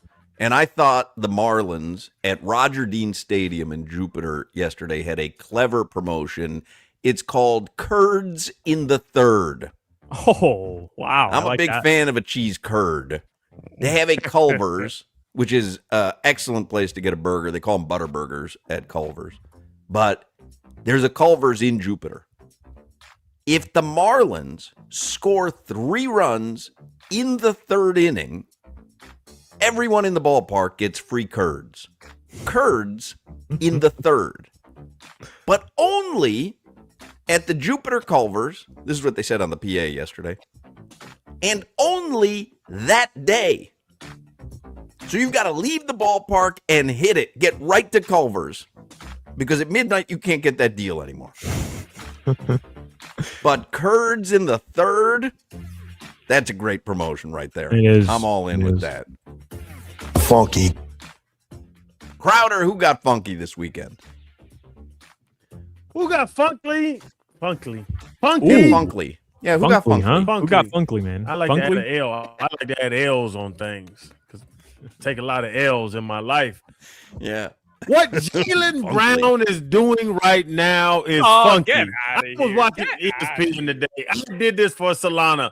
Bro, the third player in Celtics, and Celtics go back one of the first basketball teams in the history of time. He's averaging 25, 10, and 10 in a 2-game span. He is an MVP front runner, and he's playing with Palin Pritchard. I don't know who the hell that is. And Derek White, the bald-head dude, I don't know who he is. He has alopecia. He is balling without Jason Tatum on the court. He's keeping them in the East and doing his thing right now with nobody around him. He's putting the team on his back, and that's what great players do. I have to give love to Jaylen Brown, who is keeping it funky, getting it funky, doing it funky. Jaylen Brown's playing great basketball, Solana. You can't say he's not. I know you're going to argue with what he's doing for the team. Not want to give – this man is going crazy. You may not want to give funkiness to a Celtic clown horn, but you got to admit he's balling. Balling what? Balling what? 25, 10, and 10. I saw this from LeBron. First of all, nobody on the Heat roster that has any chance of going 25, 10, and 10 in a 2-game span. Bro, are you kidding me? We got Pella Larson, brother. I mean, what are you talking about? Happy birthday, Pella, by the way. Happy birthday. Happy birthday. No, here's the thing. Jaylen Brown is playing very well. He should be in the MVP discussion. I don't know what LeBron's doing, talking about Jaylen Brown in his post-game press conference, giving him flowers when Jaylen Brown ripped his son during summer. Well, no. LeBron was asked about him. He was asked about him. Yeah, well, guess what? He could have just said, yeah, he's having a good season, and this wouldn't have been a conversation because now Crowder's coming out of the woodworks looking up Jaylen Brown stats. Crowder, you know what you don't do? You don't just say Jaylen Brown's an MVP and it should be the front runner of the MVP. There's no reason to do it because he's not going to win MVP. Period, end of story. There's no reason to do it because he's not going to win MVP. And guess what? There's 3 other guys having better seasons than him with teams that are actually going to contend for the NBA title, unlike the Celtics, who aren't going to contend for the NBA title. They're just having a really good regular season because they shoot 1,000,000 threes and they beat up on bad teams. So what you just said, he's the 4th best player in the world. The 4th best player in the world. I despite all that's what all you said, Solana. You said there's 3 other guys having better seasons than him. He's the 4th best player in the world. Yeah, he's like tied 5th for MVP. Okay, 4 is pretty bad. Yeah, 4 is pretty bad. You got to admit, though, the Celtics being the 2 seed in the East 25, 10, and 10, 2 seed. Kind of a shock, in the East. No? With no Jason Tatum. Who's carrying them? The dude with alopecia? The thing is that the Celtics have a guy with alopecia, and it's not Derek White, Crowder. That's why this is so difficult for me to answer. They actually have a player with diagnosed alopecia. No, it's impressive, and he's having a good season. And by the way, he could be a number 1 on another team. But this all of a sudden now, LeBron talks about Jaylen Brown, and everybody's like, oh, Jaylen Brown should be in the MVP. Why? Because LeBron talked about him in a post-game press conference. He's right where he belongs, which is 4th or 5th best odds to win MVP. Because guess what? Kate Cunningham's having a better season. SGA, the best player in the NBA, is having just as good of a season as he did a year ago and was the MVP. And because they've fallen off a little bit over the past month because it's the middle of February and that's what title contenders do, now everybody wants to pretend like he's not the MVP. Victor Wembanyama, who's not eligible, and the Joker, who literally is having the best season of his career when he wasn't injured. And now because LeBron said it, I have to listen to Stephen A. Smith argue with Kendrick Perkins about Jaylen Brown being the MVP. Get out of here, man. Stop it with Jaylen Brown for MVP. Get out of here. Jimmy, who got funky this weekend? I was going to go with UM baseball, but I'm going to pivot here. And this is a no-brainer. Team USA hockey. Yeah. I was almost going to say that we can all agree Team USA hockey or Canes baseball, but no, I'm glad you brought them up both. There you go. Thank you, Jimmy. Solana, 1, please. 1 and 1 only. Yeah. Who got funky this weekend? I had a great flight coming back to Miami. That could definitely be an option. Canes baseball, Jimmy mentioned it, could also be an option. Jaylen Brown is having a fantastic season, actually. Could definitely be an option. I did want to highlight one part of Team USA, which we haven't brought up, and it was going to be my Who Got Funky, no joke. The Johnny Gaudreau celebration, them bringing out the jersey, bringing out the kids, and really kind of incorporating him throughout the entire run, but the celebration, no joke. That brought tears to my eyes. It was emotional. I literally almost cried. when such a all tragic that was story going on. Yeah, so that was really cool. I thought their Goudreau celebration was very funky. All right, very good. Who Got Funky brought to you by our friends Funky. at Funky Buddha Brewery, where you can catch Dan Day hosting trivia tonight. Funky Buddha Tap Room in Oakland Park. We will take a break here. George Sedano from ESPN. He'll talk some hoops with us in the 4 o'clock hour. Take a break, come back with more Hochman, Crowder, and Solana. This is Hoch, Crowder, and Solana. Everything that comes out of my mouth is generally wrong.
4 p.m. and we back on the clock, so don't get cutesy. Dog lead the station unlocked. We got the sports talk and the drama to make sure the T-clock. WQAM is the Avengers with no weak spot. For Joe, Rose, Woody, Bo, Omar and more, Tobin and Leroy giving gooses galore. Yeah, for 2 to 6 is reserved for 3 legends. The captains of America, not no Chris Evans. For Spritz to McRibs and calling out game scores. Hotman, Crowder, Solana, get ready for some more. I'm ready for some more 4 o'clock hour on Hochman, Crowder, and Solana. We'll have George Sedano joining us this hour, talk a little NBA and Pat Riley and Heat. Start the hour with the stock market report, unfortunately. It's been sponsored by Anajar and Levine, Accident Attorneys. Call 1-800-747-FREE, 1-800-747-3733. Ugly day on Wall Street today. Dow Jones down over 1.5%, down 821 points. The S&P 500 down over a full percent. It was down 71 points. And the NASDAQ was down over a full percent, down 258 points. So try to get them back tomorrow. All right. George Sedano is going to join us in the next segment. I want to get headlines as well, but we'll do 15 minutes of Heat, which is sponsored by Doral Kia, home of the Pricito, our lowest price. Visit them at Doral Kia or DoralKia.com. So I don't know if you watched any of the Pat Riley ceremony in Los Angeles last night, but it was an honor worthy of the Godfather. I saw the NBA tweeted out, Pat Riley's statue has been unveiled in Los Angeles. 9 years, 7 finals, 4 championships. Congrats to the Godfather of Showtime. I mean, that is just an incredible run.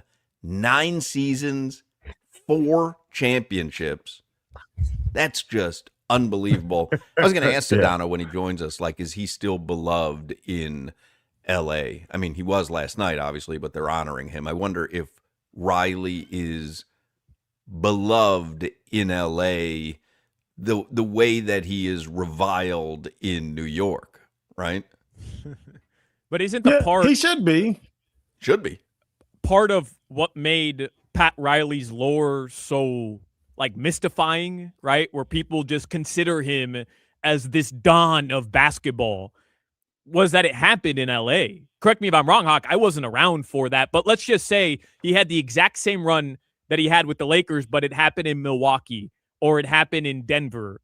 I don't know if you'd still have he would still be considered, one of the greatest to ever do it at every level. But I don't think he has the same type of like the nature of who he is if it would have happened in one of those markets. Like part of it is he put LA in that spotlight. The whole idea of him doing it in Armani suits on the sideline in Los Angeles, and obviously the roster had something to do with it. I mean, the roster was just spectacular, but the way he comported himself as a coach was just like, I mean, he was central casting, in LA, the second largest market. Like, yeah, it was definitely part of that. Definitely has to do with it having happened in Los Angeles.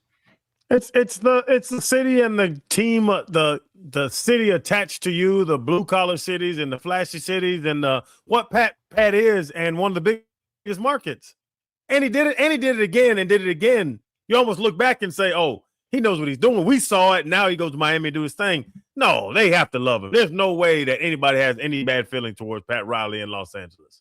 Well, this is about 4 minutes long, but this is Pat Riley's speech last night to the crowd, and you have him surrounded by Shaq. D. Wade was there, which was impressive. Mickey Arison was there, which I thought was super cool. And you've got, Kareem Abdul-Jabbar and James Worthy. Like, it's really like a who's who. For me, a throwback to watching those great teams. Kurt Rambis.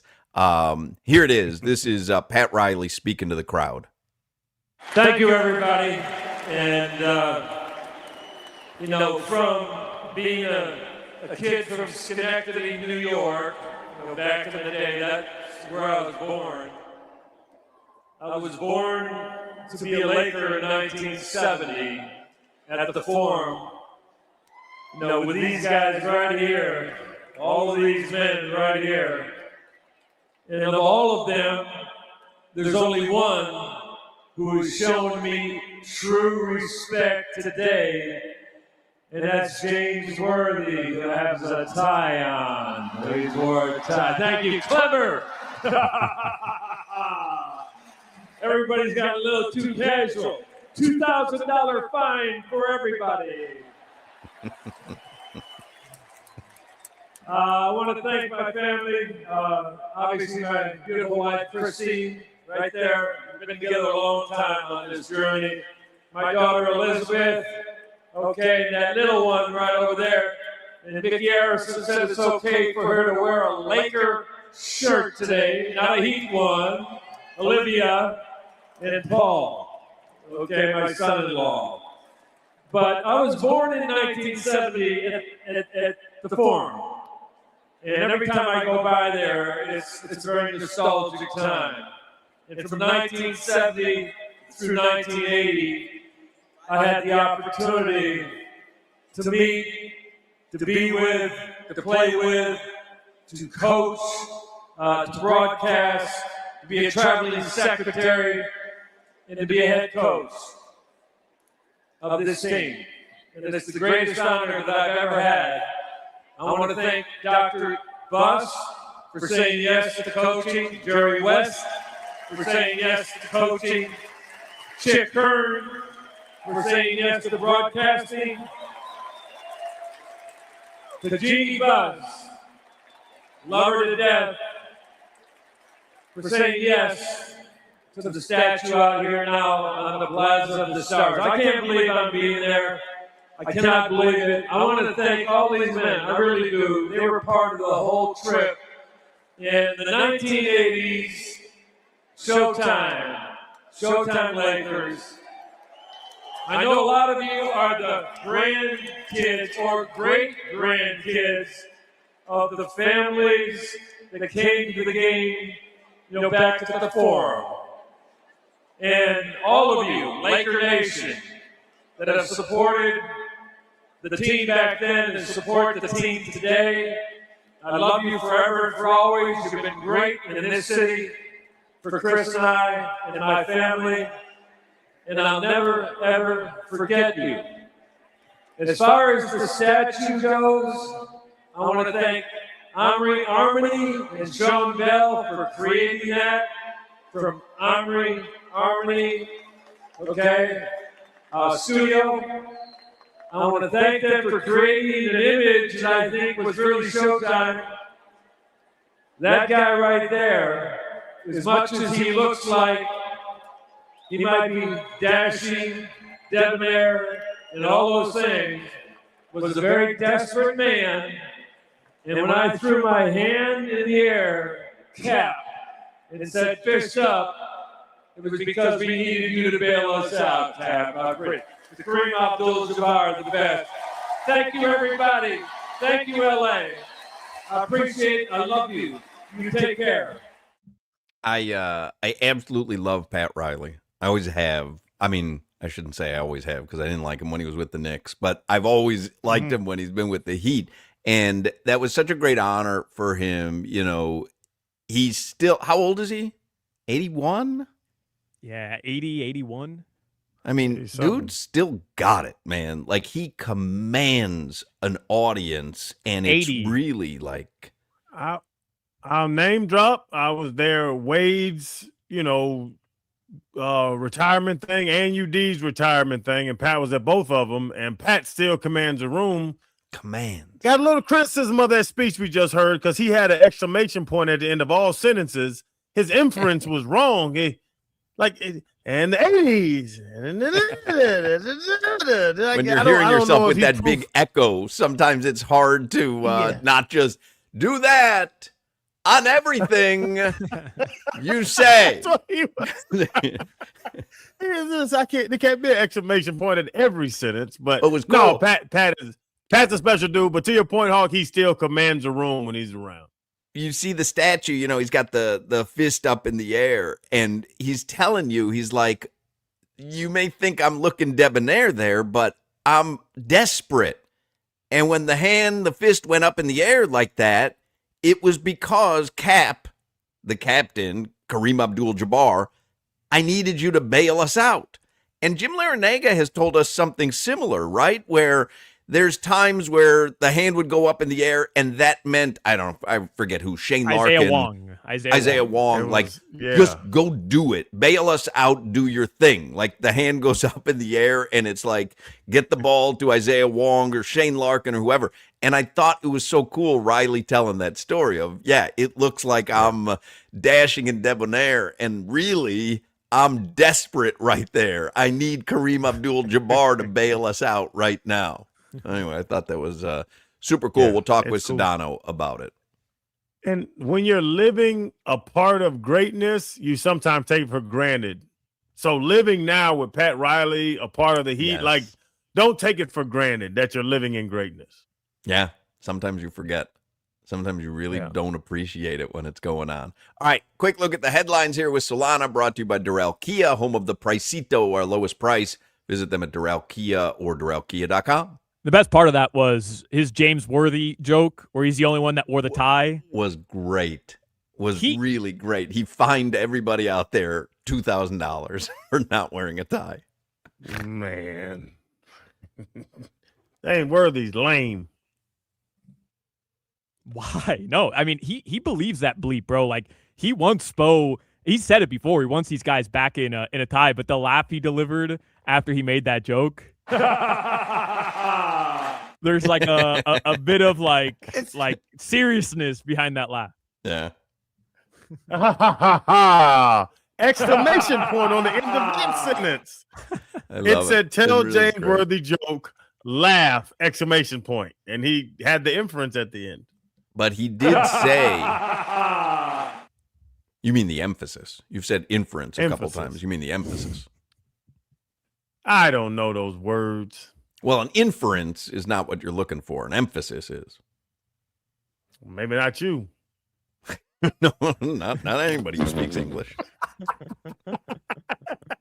But he said during one of the press conferences for the statue that he does believe all head coaches should be wearing suits and ties. He said fans are at the arena. They want to look and see someone in charge.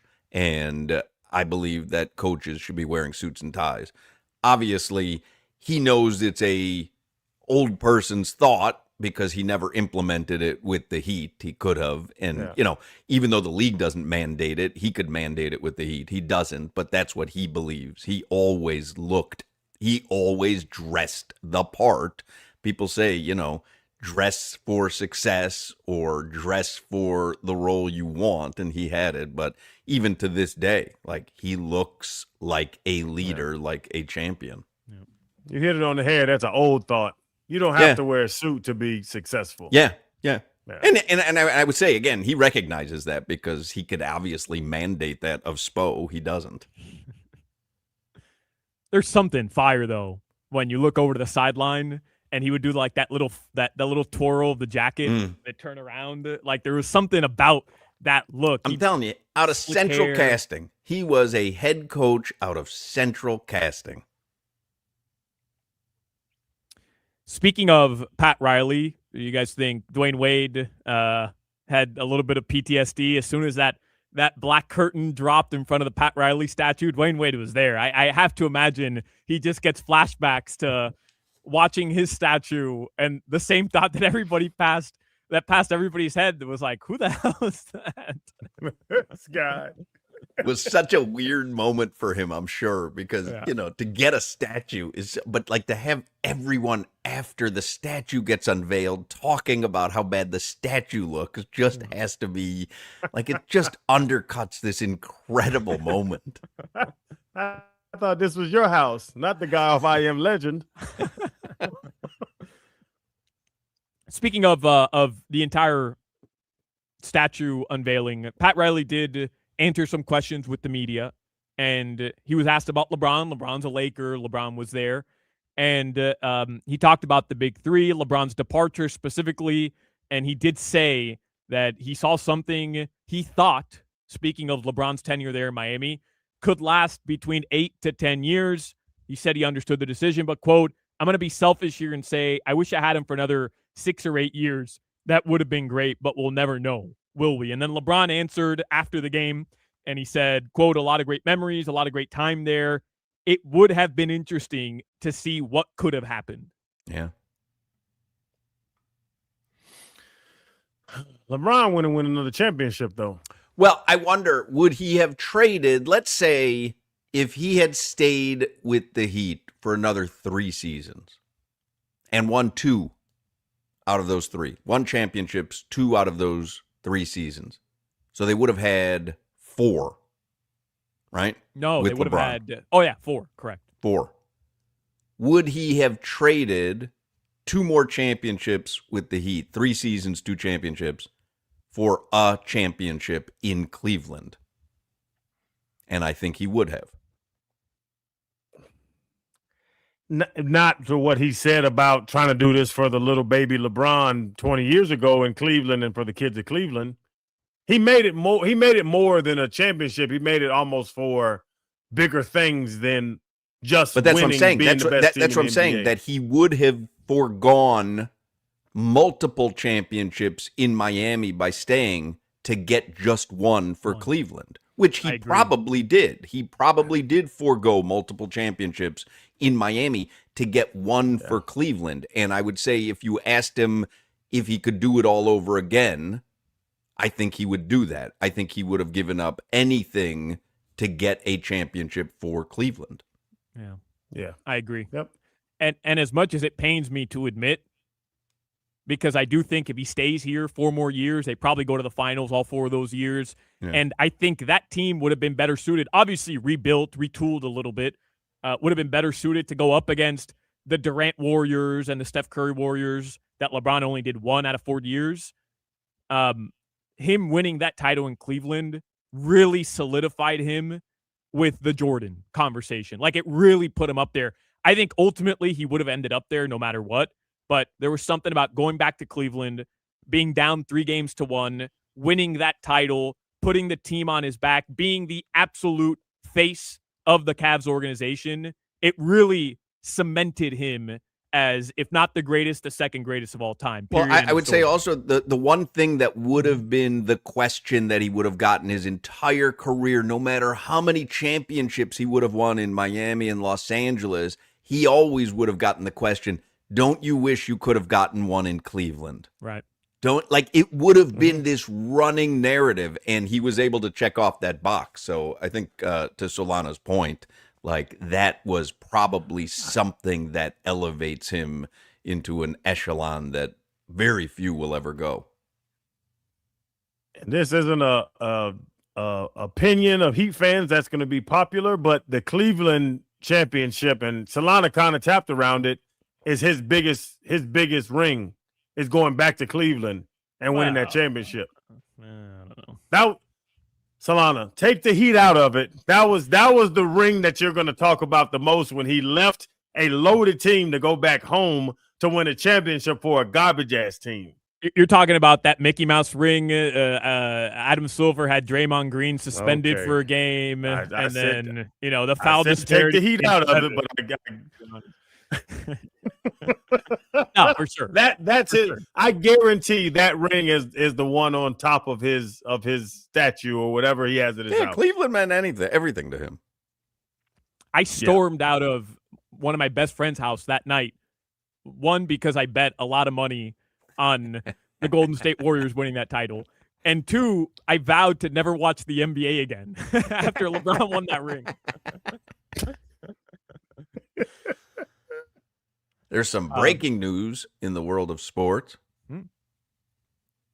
Floyd Mayweather and Manny Pacquiao are stepping back in the ring to face each other one more time. It will be live on Netflix in September, and it will be at the Sphere in Vegas. It's almost one more time until it's one more time again. It's like Grab you talk that about money, Barry Manilow. Grab annually. that money. Yeah. I just got in trouble for this when I told Bud Crawford he's going to fight again if the number's right. He said he would not sell his You're soul. a prize fighter. Sell his soul. You're going to fight for a prize when you're a prize fighter. He said he would not. Period. Watch. When he goes back out, I just want apologies from everybody that was talking nasty to me on socials. Yeah, you were getting crushed for that, bro. The comments were because it was so out of context. I like Bud Crawford took it so seriously. It was like they're chopping it up a little bit, and Crowder's just kind of being flippant and going, "Oh, I'd sell my soul for $100 million," which is like, and now Bud Crawford's gonna lecture him. Well, now we know the measure of your man. Like, what? Get out of here. Yeah. And I'm a grown man with a life, and I don't read comments. I wouldn't say that though to Bud Crawford if I saw him though. I would agree with him. He's not really that big. I can get a quick crotch kick in and get on out of there. I'm talking about me, not you. Oh, he fights about 130. I might be able to get away from that one. I got him by 120 pounds. Crowder, maybe you didn't read the comments, but I did. You're getting torched. Yeah. Torched. I know. I'm just, I'm not judging you. I'm just saying I'm a grown man with priorities, and comments aren't my thing. I happen to save a couple and use them as arsenal in the near future. Our next Jaylen Brown debate. I wrote a bunch of them. You don't trick me when you write your name as H-O-C-K, man. I know it's you, Hawk. I see your burner. What happened with Kevin Durant and the burner? I know we're up against it, but the burner accounts, like, was that ever proven? Nah, it was like never officially acknowledged, but also he fired everyone on his PR staff after the All-Star break. Like everyone that's involved with his marketing and PR all got fired. So I don't know. It's him.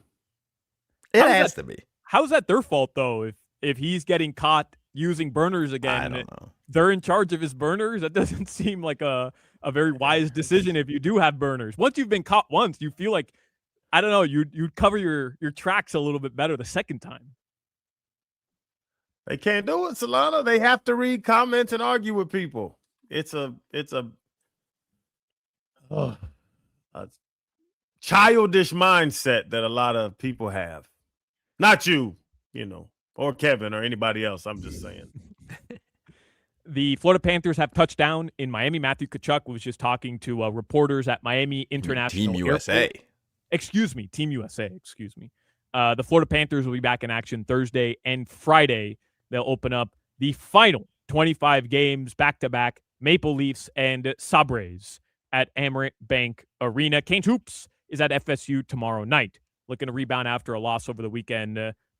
Close one, but tough loss on the road at UVA. Your weather in South Florida right now, it's in the low 60s, 62 currently in Miami tonight. It'll get chilly again, back down to the low 50s, upper 40s. That's your weather. Yeah, if you're going to spring training tonight in West Palm Beach, dress warm. You're not going to see me there, Jack. I can't do it. Not on a night like tonight. George Sedano is going to join us in the next segment. People hear me talk about Tucker Duke's lunchbox in Deerfield Beach, and they always are like, well, is it really that good? Is the menu that creative? And yes, it is. And I always point out Tucker Duke's is more than just award-winning burgers. It's just a creative menu and a nice, relaxed place to have a great meal with friendly servers and friendly staff. It's just kind of a vibe. I always remind you, make sure you're following Tucker Dukes on social media. They also launched a cool new series called Burgers, the Show, and they have new episodes dropping. They just dropped one over the weekend. Very funny, very entertaining. Just follow Tucker Dukes on social media. The February burger of the month is the Be Mine burger, a little nod to Valentine's Day. Half-pound juicy beef patty stacked with melty brie, crispy fried prosciutto, a perfectly fried egg, honey truffle aioli, and garlic lemon wilted spinach, and it's all served on a festive pink bun. That is romance in a burger, and you can get it for the month of February. So you got about 5 days left. For Lent, Tucker Dukes has Fish Fry Fridays. Great menu items like the fish fry plate, fried cod, French fries, hush puppies, coleslaw, and toasted rye bread. Fish and chips, beer battered cod, French fries, or chips, as they say across the pond, a side of malt vinegar and coleslaw, and Seymour, the fish fry sandwich, 2 pieces of beer battered cod, chipotle mayo, and coleslaw, all on an onion bun. So for Lent, Tucker Dukes has a lot of fish on the menu. Fish Fry Fridays. Tucker Dukes is in Deerfield Beach. It really is worth a visit. If you're looking for a killer burger joint, this is it. Visit TuckerDukesBurgers.com. That's the website. Or follow Tucker Dukes on Instagram, TikTok, and Facebook.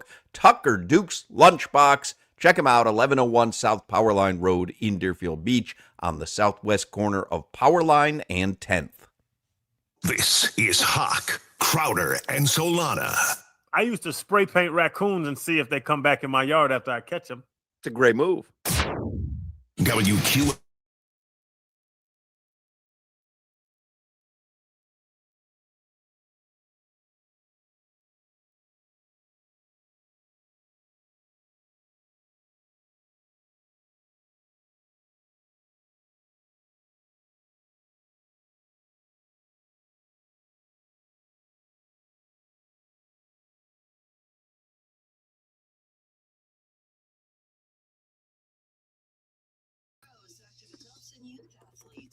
Hey, what's up, George? Hey, buddy, can you hear me? Yep. You hear me okay? Yeah. Awesome. All right, man. Okay, cool. Awesome. Yeah, this sounds great. We're going to be back. We just went to break. We'll be back in around 4.5, 5 minutes. Is that cool? Yeah, perfect. Awesome. All right. I'm going to put you behind the scenes, and I'll bring you up when we're back. Okay. All right. Thank you. Appreciate it, Sedano.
Oh, I see George Sedano on the video feed, and he's got the beautiful California sky in the background. He's probably one of the few places that has nice weather like we do. George Sedano's on the Toyota of Hollywood hotline. You can hear him every morning on ESPN Los Angeles, and you see him all over ESPN, especially during NBA season. And we were talking about the unveiling of the Pat Riley statue yesterday in Los Angeles. That was a cool moment, right, George? Like, I was asking Crowder and Solana, like, is Pat Riley still beloved in Los Angeles, or have the years and his association with another team diminished some of the love that Los Angeles have had for him? They're Angelinos. Not Los Angelinos. No loss, just Angelinos. And by the way, Pat Riley, this is not a background. This is really, I was on a hiking trail. Pat Riley lives that way somewhere when he is here in Los Angeles. Well, go to his house. Let's see if we can get to his house by the time this segment's over. Yeah, don't believe that'll be the case. That definitely not walking nor swimming, and certainly not in LA traffic. But the short answer to your question is absolutely. I think that Pat Riley will always be beloved. Now, I think younger people have to be educated to Pat Riley. And I think because Magic Johnson specifically and Kareem are still around, particularly Magic is around in a big way here in LA. I mean, he's a big part of the Dodgers ownership group, right? He's still very front and center with the Lakers, even though he doesn't really have a technical role with them. So I think he embodies that spirit of the Showtime Lakers. So they always get their just due. And I think it was just a matter of time before they celebrated Pat, possibly overdue, in my opinion. But I'm glad that the Buss family decided to do that last night or yesterday afternoon at the Star Plaza there at Crypto.com Arena in downtown Miami. It's the 8th Lakers statue that's there. And then there are several others, including Oscar De La Hoya, who is a native son of L.A., Olympic champion, multiple-time world champion. Wayne Gretzky is out there as his time with the Kings. There's, Chick Hearn, who's the Lakers' famous broadcaster for many, many, many years. But, yeah, for Pat to be out there, it makes all the sense in the world because he started what became the crown jewel of the NBA in the Lakers. And what you criticize, I don't want to say criticize, but people talk about coaches, but it's like Pat coached a bunch of great players, even as a general manager. He had Wade and Shaq, and he just brought in the big three and all that stuff.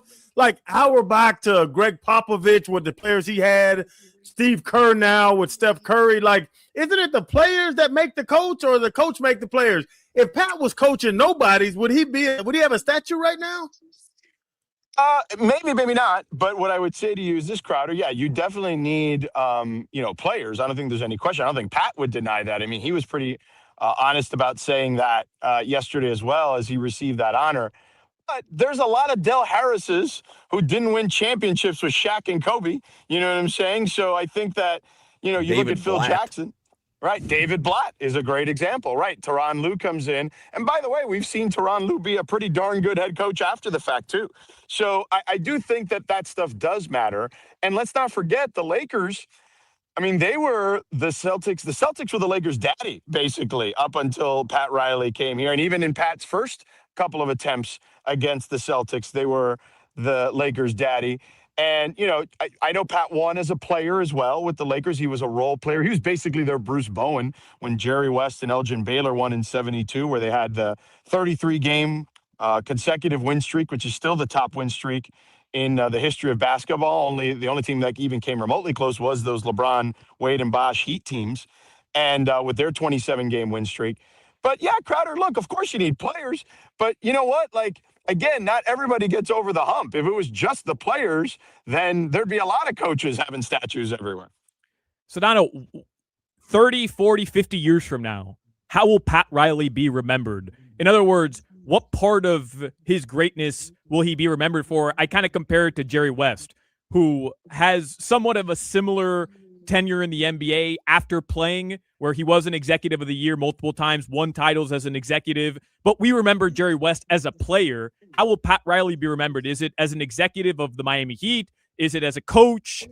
Is it with his Showtime Lakers? Like the main thing people remember Pat Riley for?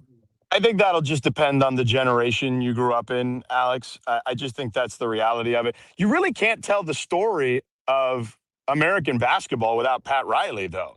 If you think about it, he played against Kareem, who was Lou Alcindor in high school, in the New York area. Okay.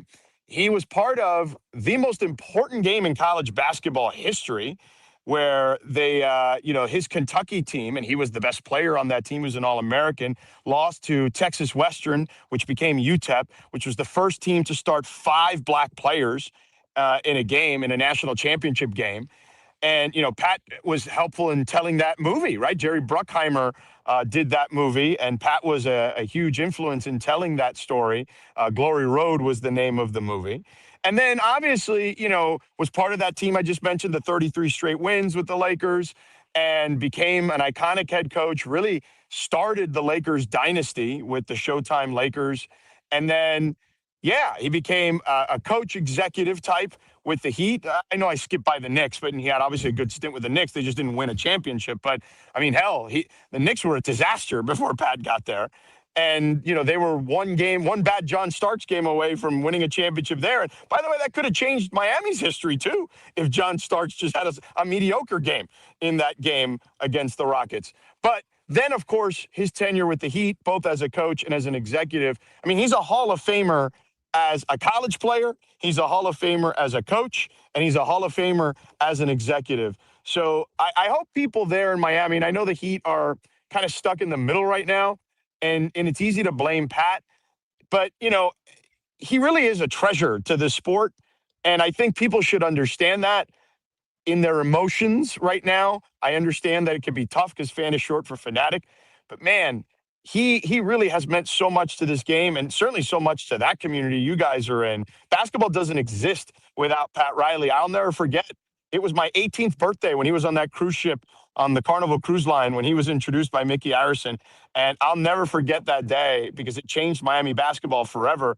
And drafting Dwayne Wade obviously changed it forever too. So look, I don't think that, I think if anything, he gets too much grief now because he's not making unilateral decisions for that organization anymore. And I hope that, the Heat continue to show the love that they've shown to him throughout his 30 years or so that he's been there. I know that they named the court after him. And the next statue should definitely be him there at Kaseya Center. So, Donald, to that point about him succeeding at every level, succeeding as a player, a coach, an executive, all that, what makes him special? No cliches. What really makes Pat different at every level of basketball that he played? He's adaptable, Crowder. That's just the reality. If you really look at it, everywhere he's been, he's just adapted, right? And when you think about it, okay, so he plays for Adolph Rupp at Kentucky, who is one of the most, stringent, difficult, challenging coaches to play for, like a real ball buster, basically, right? Like he plays for that guy. But that's between that and his dad, who was obviously, if you've read some of his books, was very difficult on Pat growing up. That combination kind of turned him who he is. It's funny because, like I mentioned, when he was a player in the NBA, he went from being the star college player to being a Bruce Bowen role player, right? He wasn't Jerry West. He was the guy that they said, hey, you got to guard Jerry in practice because you play the best defense, and that will allow him to understand what it's like to play against the best defenders, right? And he had to get cooked every day by Jerry West in practice, who's the logo, right? And then, as he evolves as a coach, I mean, he becomes this Armani icon, right? He becomes as big a brand in coaching. JJ Redick mentioned this yesterday. I know Spose talked about this. Without Pat, coaching doesn't become as cool as it became because he was such a hard ass, but he had this amazing, movie star look to him. Michael Douglas said yesterday at the unveiling of the statue that the Gordon Gekko character. Uh-oh. Oh. Looks like we lost Sedano in the valley. He's always hiking. Phil Jackson probably cut that connection. He does. No, you there? I'm back. Yeah, I'm back. no, we thought we lost you. That we were scared for you. You never know what goes on in these hiking expeditions. He was messing with. He was with goats last time we talked. Yeah, we were with goats last time. Yes, but no, somebody called me. I forgot to put do not disturb. That's my fault. But anyway, anybody good? Nah, just a buddy of mine who's probably listening to this and leaving me a message like a dope.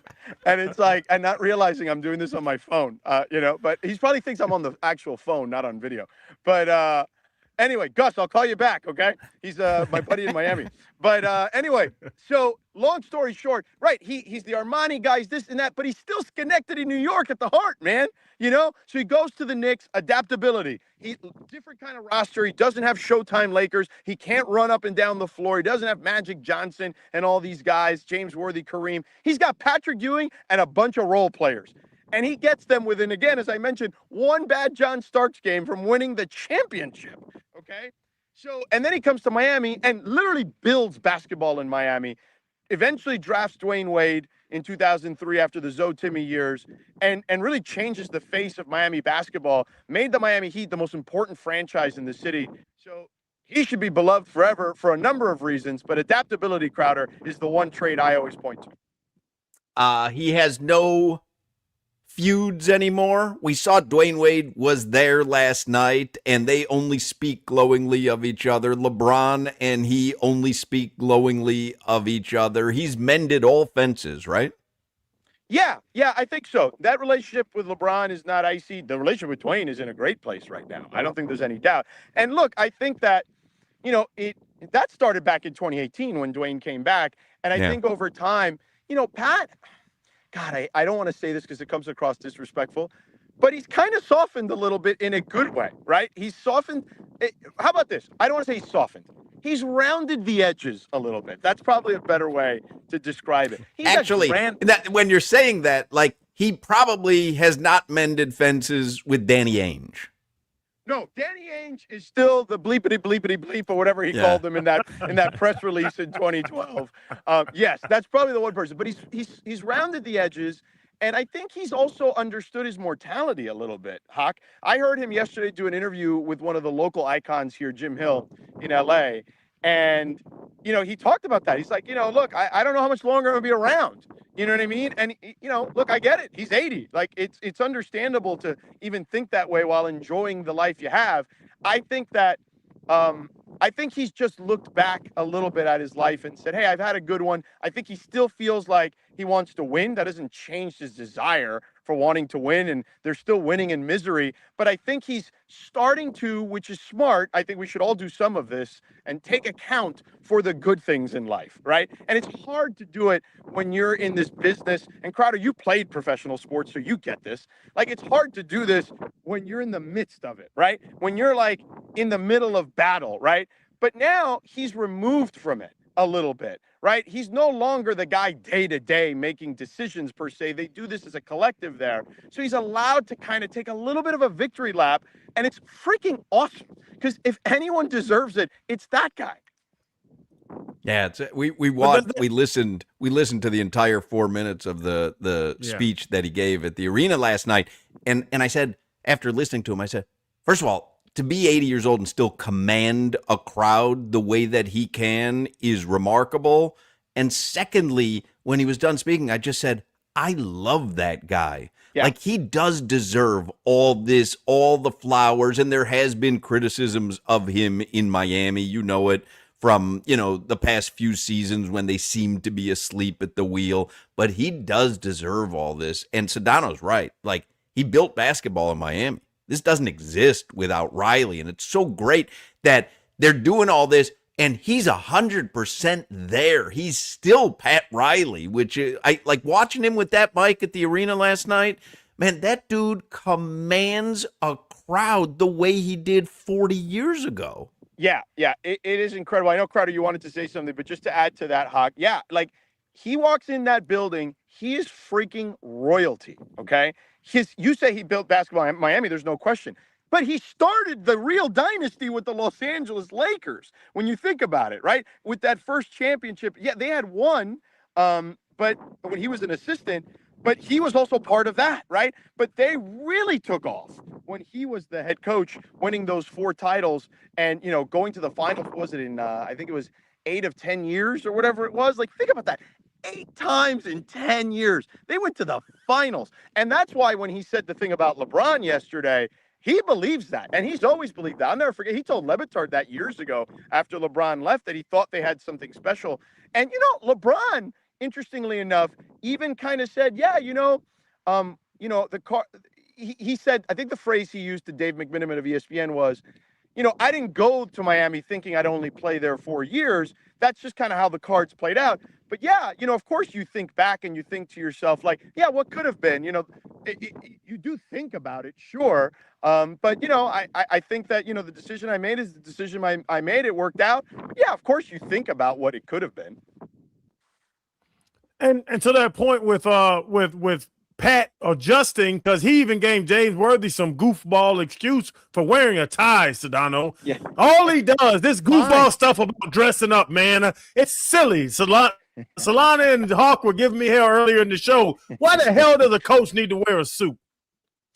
He's just old school that way. Listen, I'll tell you this. Eric will probably never admit it, but I've heard in hushed tones and quiet whispers, he's told people, don't tell my boss, but I like not wearing suits. Okay, so that I'm with you, Crowder. If I ever have to wear a tie ever again, okay, I will never wear a tie ever again. But I got to wear them sometimes when I go to work. So I get it. He's just made from a different time. Plus, if I had a deal with Armani for my lifetime, maybe I would wear suits and ties every day and all day, every day. As I said to Crowder, like, Riley knows it's an old school thought because he could mandate that Spo has to wear a tie and suit if he wanted to. He's the president of the team, but he chooses not to. But I do like that he holds on to that as something that he knows has passed him by, but I'm not following along with the rest of y'all and wearing wearing a collared shirt with no jacket. Yeah. Yeah, it's not his thing. Like he is old school, man. And it's funny, like to your point, he is still Pat Riley. Like he commanded the room. He's dressed to the nines. Like he's still him. I actually saw him briefly, him and Mickey, at the All-Star game when Keshad won the slam dunk competition. Because I had to, I was there working for ESPN Radio as the sideline reporter because we have the rights to the game, and I had to do a little walk and talk with Keshad as he was headed to the NBC set. And I got a quick second just to say hi to Mickey and Pat. But yeah, it was great to see him, man. Like listen, I owe that man so much. Like I feel like my career would never be where it is if it wasn't for him coming to Miami, him drafting Dwayne Wade, all that Dwayne Wade's success and then all the success thereafter. I never get to ESPN if those teams aren't formed, and that's all Pat Riley and Dwayne Wade. So like if I look at two people in sports I owe my life to, it's Dwayne Wade and Pat Riley in no particular order. Yeah, I always say Riley. Probably Pat first because he drafted Dwayne. Riley down here, and then Shaq and Wade and LeBron, the butterfly effect of how many people's careers it helped and shaped and fostered is remarkable. Yep. George Sedano, go enjoy your hike there in L.A. Too nice to be talking to us on the phone. Is it cold in Miami? Is it cold? Are people wearing leather jackets? Are lizards still freezing? No. Cold for me, man. No. I was going to go to spring training in West Palm tonight. It's 51. No, 51, thank you. 51. No, man, that's beautiful, 51. That's like, see, today it's like 70 degrees, and then at night here it'll be like 51. You wear a little zip up. It's nice, you know? Boca Raton right now, 60, feels like 54. No, thank you. I'm putting the heat on, Jack. You're a weather softy, man. What happened to you? You used to be from Chicago. I know. Listen, that ain't the only thing soft about me. What? All right, gentlemen. I'll leave you at that. See you, Sedano. See ya. George Sedano from ESPN. I was talking about the way I like my ice cream. Crowder, what are you thinking? You know what you were talking about. We got to take a break. 5 o'clock Funky Buddha Happy Hour is next. Do not go anywhere. 5 o'clock Funky Buddha Happy Hour coming next on Hochman, Crowder, and Solana. You're listening to the Hoch, Crowder, and Solana Show. Hola, ¿cómo estás? Buenos días.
I paid my dues time after time.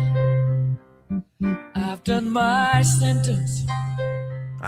Team USA, the champions, they're in town. 5 o'clock hour is the Funky Buddha Happy Hour, brought to you by our friends at Funky Buddha Brewery. Dan Day will be hosting trivia tonight at Funky Buddha in Oakland Park.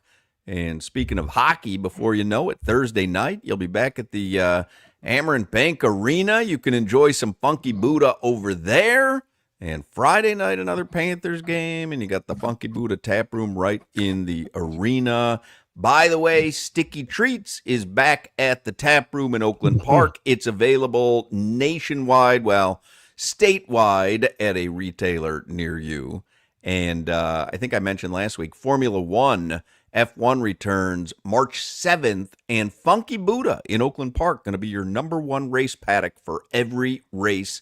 They're going to have the races on with full sound specials to choose from. So if you're looking for a headquarters for F1 racing this season, Funky Buddha in Oakland Park, the place to be. All right. 5 o'clock Funky Buddha Happy Hour. We went a little bit long with Sedano in the last segment. Always enjoyed talking with him. So let's do headlines so we can get back on track here. Headlines are brought to you by Durrell Kia, home of the Pricito, our lowest price. Visit them at Durrell Kia or DurrellKia.com. I know the NFL just ended, but it's already Combine week. Combine technically began this week. Everybody goes up to Indy. On-field workouts will be held February 26th, which I believe is Thursday. This is when we'll have to start asking people about the shrimp cocktail at St. Elmo's. It's that time of year. There we go. Yeah. You guys watch any more of the Olympics? I know yesterday everybody's tuned in to Team USA, Canada, gold medal game. But you guys watch any more of the Winter Olympics at all? I did not watch much of anything other than hockey. Watched a little bit of speed skating, little bit of curling. Lori watched it every night. She loves the Olympics. She was sad last night when the closing ceremonies were taking place and even set the alarm. Thankfully, she did yesterday morning. I'd have slept right through that game. She set the alarm so that we were up to watch it. But I did not watch much of anything. We watched, because there's curling on 24/7. So I'm at Abrams basketball. Curling never stops. Co-ed, boys, girls, everybody in the world. Did we win anything? Who medaled in curling? I think Canada won the gold in men's. Canada won the, I think the women's or something, because it was like like hockey where it was U.S., Canada, and both of them. Them Canadian curling women, boy, they was something else. They were throwing them little stones and curling them around the back of other stones. I was intrigued by that. Yeah, but the entire Canadian curling program should be under investigation for cheating, if we're being 100% honest. For steroids, you can't. No, cheat they had curling, they were touching the stone with the finger. You can't do that. An extra tip. They were putting the extra tip on it at the very end. You can't do that, man. They should have been. I done put the tip. expelled. I done put the tip on plenty of people, and it's not. Yeah, and you should have been investigated too.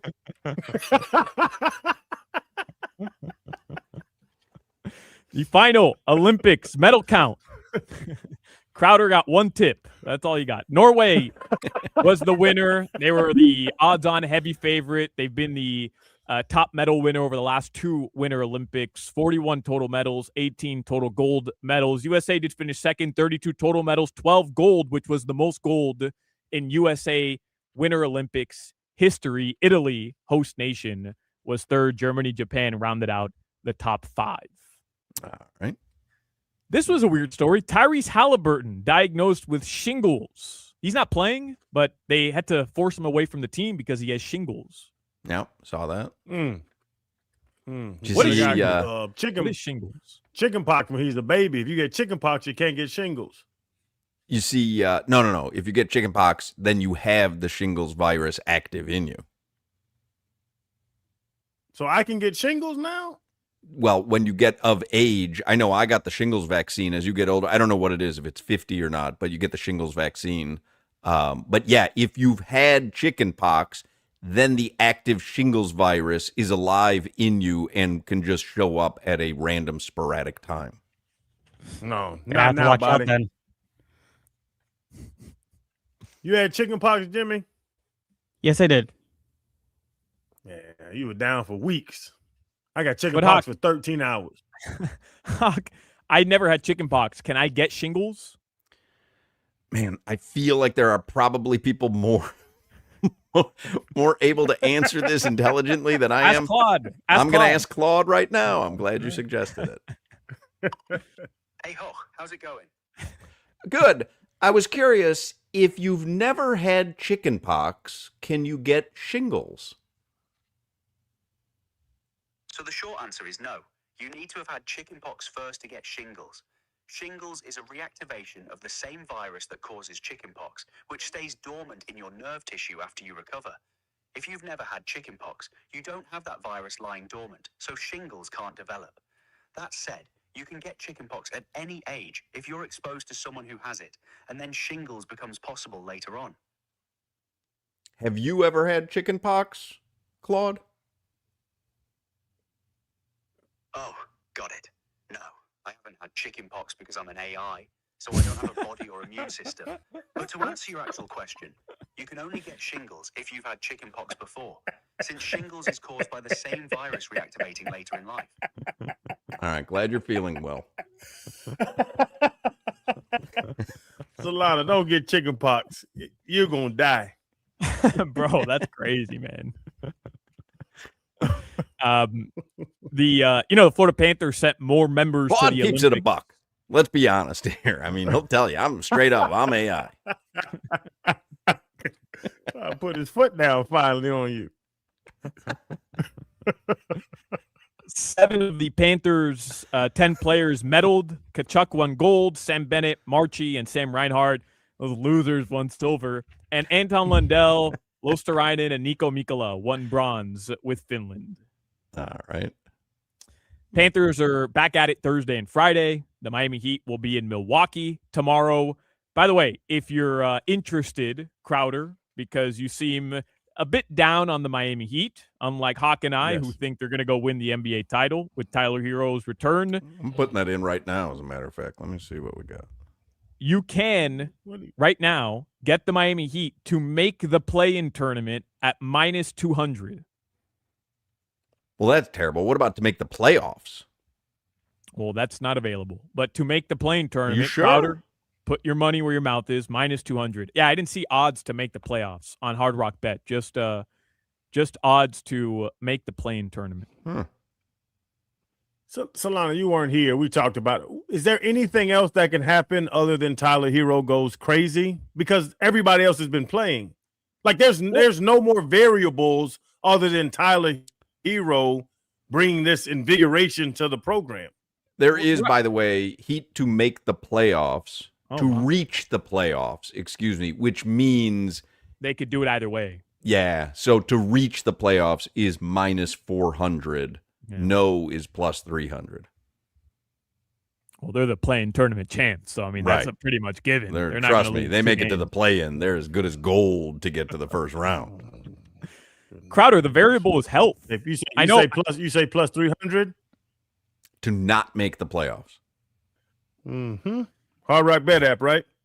That's the one. Just throw money away. I've got them to win the NBA championship, plus 20,000. If the variable's health. If this winter storm doesn't end, Hoch, then maybe they have a chance at least to get there. Yeah, Crowder, it's health. If Norman Powell, Tyler, Bam, Wiggs can all stay healthy, yeah, I think they're genuinely a much better team. Again, I'm not putting them in title contention. I think that would be ridiculous, but we haven't seen this group be healthy, especially with Davion Mitchell. You haven't seen it. You saw it in 2 games, sort of. Davion only played 20 or so minutes in the first game. Claude, do you think the Heat will make the playoffs? I'm not totally sure which Heat you're asking about. Are you talking about the Miami Heat basketball team?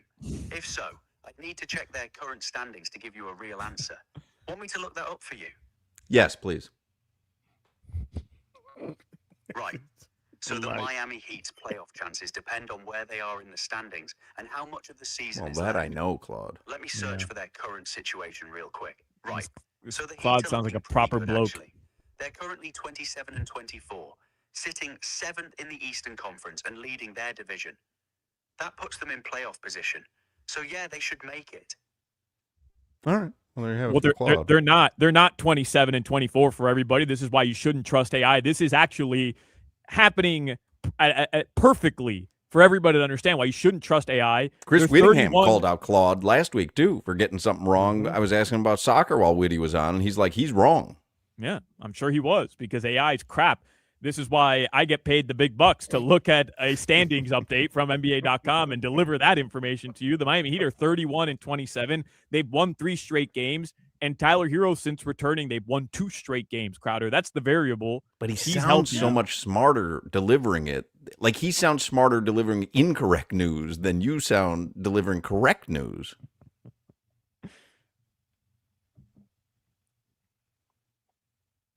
Should I work on an English accent? Would that be better for you? It doesn't hurt, man. Okay. All right, I'll work on that. 38. Tyler's 17 a game, 17, 5 and 5 as I round up. Is that going to do it for him? Like, yeah, let's be honest. He had played in 11 games before he came back. He had scored 20 or more in 9 of those 11 and at least 17 in all 11. Now he came back. He had 24 points in 23 minutes in his first game, and he had 14 in the second game. The Heat blew out the Memphis Grizzlies. I mean, we're talking about a 20-point-per-game scorer, Crowder, being added to a team. No, they're going to be significantly better. Because you said 24 and you said 14. I do the math. That's, what's that, 38? But he played 23 minutes in the first game, and he barely played 20 minutes in the second game. Why is he barely playing? Is he growing a new toe? No, because he they had were a new blowing toe. out That's what the missed other all the teams. games, and then he broke his rib, and now he has a Kevlar vest on. Solana, let's be honest about the situation. You need to grow on your foot, first of all, because you have ass on your foot, and I think you have ass in your brain right now. On this day, Hawk, in 1996, Rex Chapman dropped 39 points as a member of the Miami Heat, shot 9 of 10 shooting from beyond the arc to beat the 72-win Bulls, one of their only 10 losses, which leads me to my favorite story of the day, which I've waited until the very end of the show.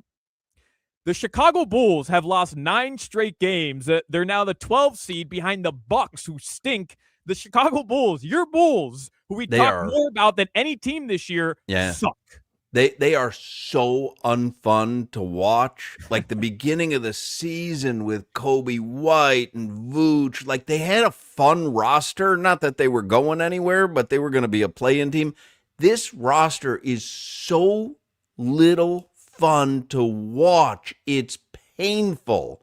I don't know. I don't know who's in charge over there, and I don't know what their plan is, but man, did they wreck a fun team. Let's go, Billy D. So much for Matas Buzelis carrying that team, huh, Hawk? That hasn't worked out. 9 straight losses. I mean, they took away every available teammate that he had. It was, just brutal. Dasumu, I'm telling you, that team was fun. Like, they literally were fun to watch. They weren't winning much, but they were fun. This team, I don't know what the hell's going on out there. I feel bad for Stacey King. Finally, Team USA landed at Miami International Airport. They're reportedly going to be partying at 11 tonight, and celebrations on South Beach, I would imagine, have already taken place. This is a plea here at the end of the show. My 11 plug from about 7-8 years ago is behind bars, serving some time. I need a new plug to get into 11. I'd love to be there tonight. So if anybody knows anybody who can get me into 11, I can hit me up. I can ask Plagens in the next segment. He might have a connection. Okay, and free Papi Chulo, by the way. He's innocent. I promise. He's innocent. Solana, we'll go half on the table, me and you. Let me know. Can I come? You gonna run out on me. I think you'll run out on me. Jimmy, you and I can go half on a table, but from IKEA. Sure. I think I would pay money to watch Jimmy build a table from IKEA. Can we make that happen? Like, I'll go buy an IKEA table tomorrow. I'll put it in the producer studio, and throughout the entire show, Jimmy, pot us up. You think? And then he you builds think a if table. Solana bought a table at IKEA, Jimmy, and you started when the show started at 2 and completed at 6, do you think you could have the table built? No shot. Are you good at like assembling a desk or something from IKEA? With that many parts, no. Yeah, I don't have the patience. No, I don't. Me neither. You do Legos? You like a Lego guy, Jimmy? When I was 6.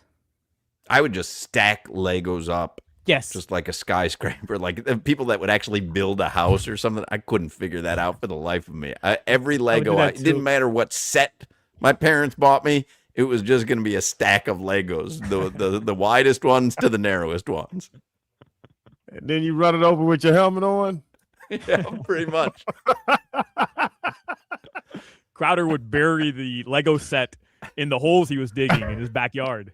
I don't know why y'all think that's so crazy to dig holes. That was yeah. That's completely normal. A lot of kids do that.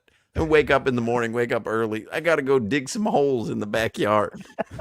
That statement's only been uttered by Channing Crowder and Shia LaBeouf. Your weather in South Florida right now in the mid 60s or low 60s. Tonight, it'll be in the upper 40s, low 50s. Stay warm. Stay warm. Doug Plagens is going to talk some Olympic hockey with us in the next segment. Championship Meet Energy is nonstop at Gulfstream Park with live racing every Thursday through Sunday, featuring featured stakes races on Saturdays. Gulfstream Park, of course, also offers the hottest slots and electronic table games and combines the excitement of casino gaming with the thrill of thoroughbred racing in one electrifying destination. The Fountain of Youth Stakes is coming up Saturday. And by the way, the weather is going to be nice again by the weekend. Tickets are on sale now. Saturday is also the next Taste at the Track, Bourbon and Barbecue. Secure your tickets for an unlimited tasting experience that's all about crafted bourbon cocktails and traditional barbecue bites. Enjoy a unique experience while you watch and wager on the Fountain of Youth. Cirque du Soleil, Lucia, is currently playing at Gulfstream Park right now. Runs through April 25th. Cirque du Soleil presents Lucia, an extraordinary celebration of Mexican culture, mythology, and natural beauty.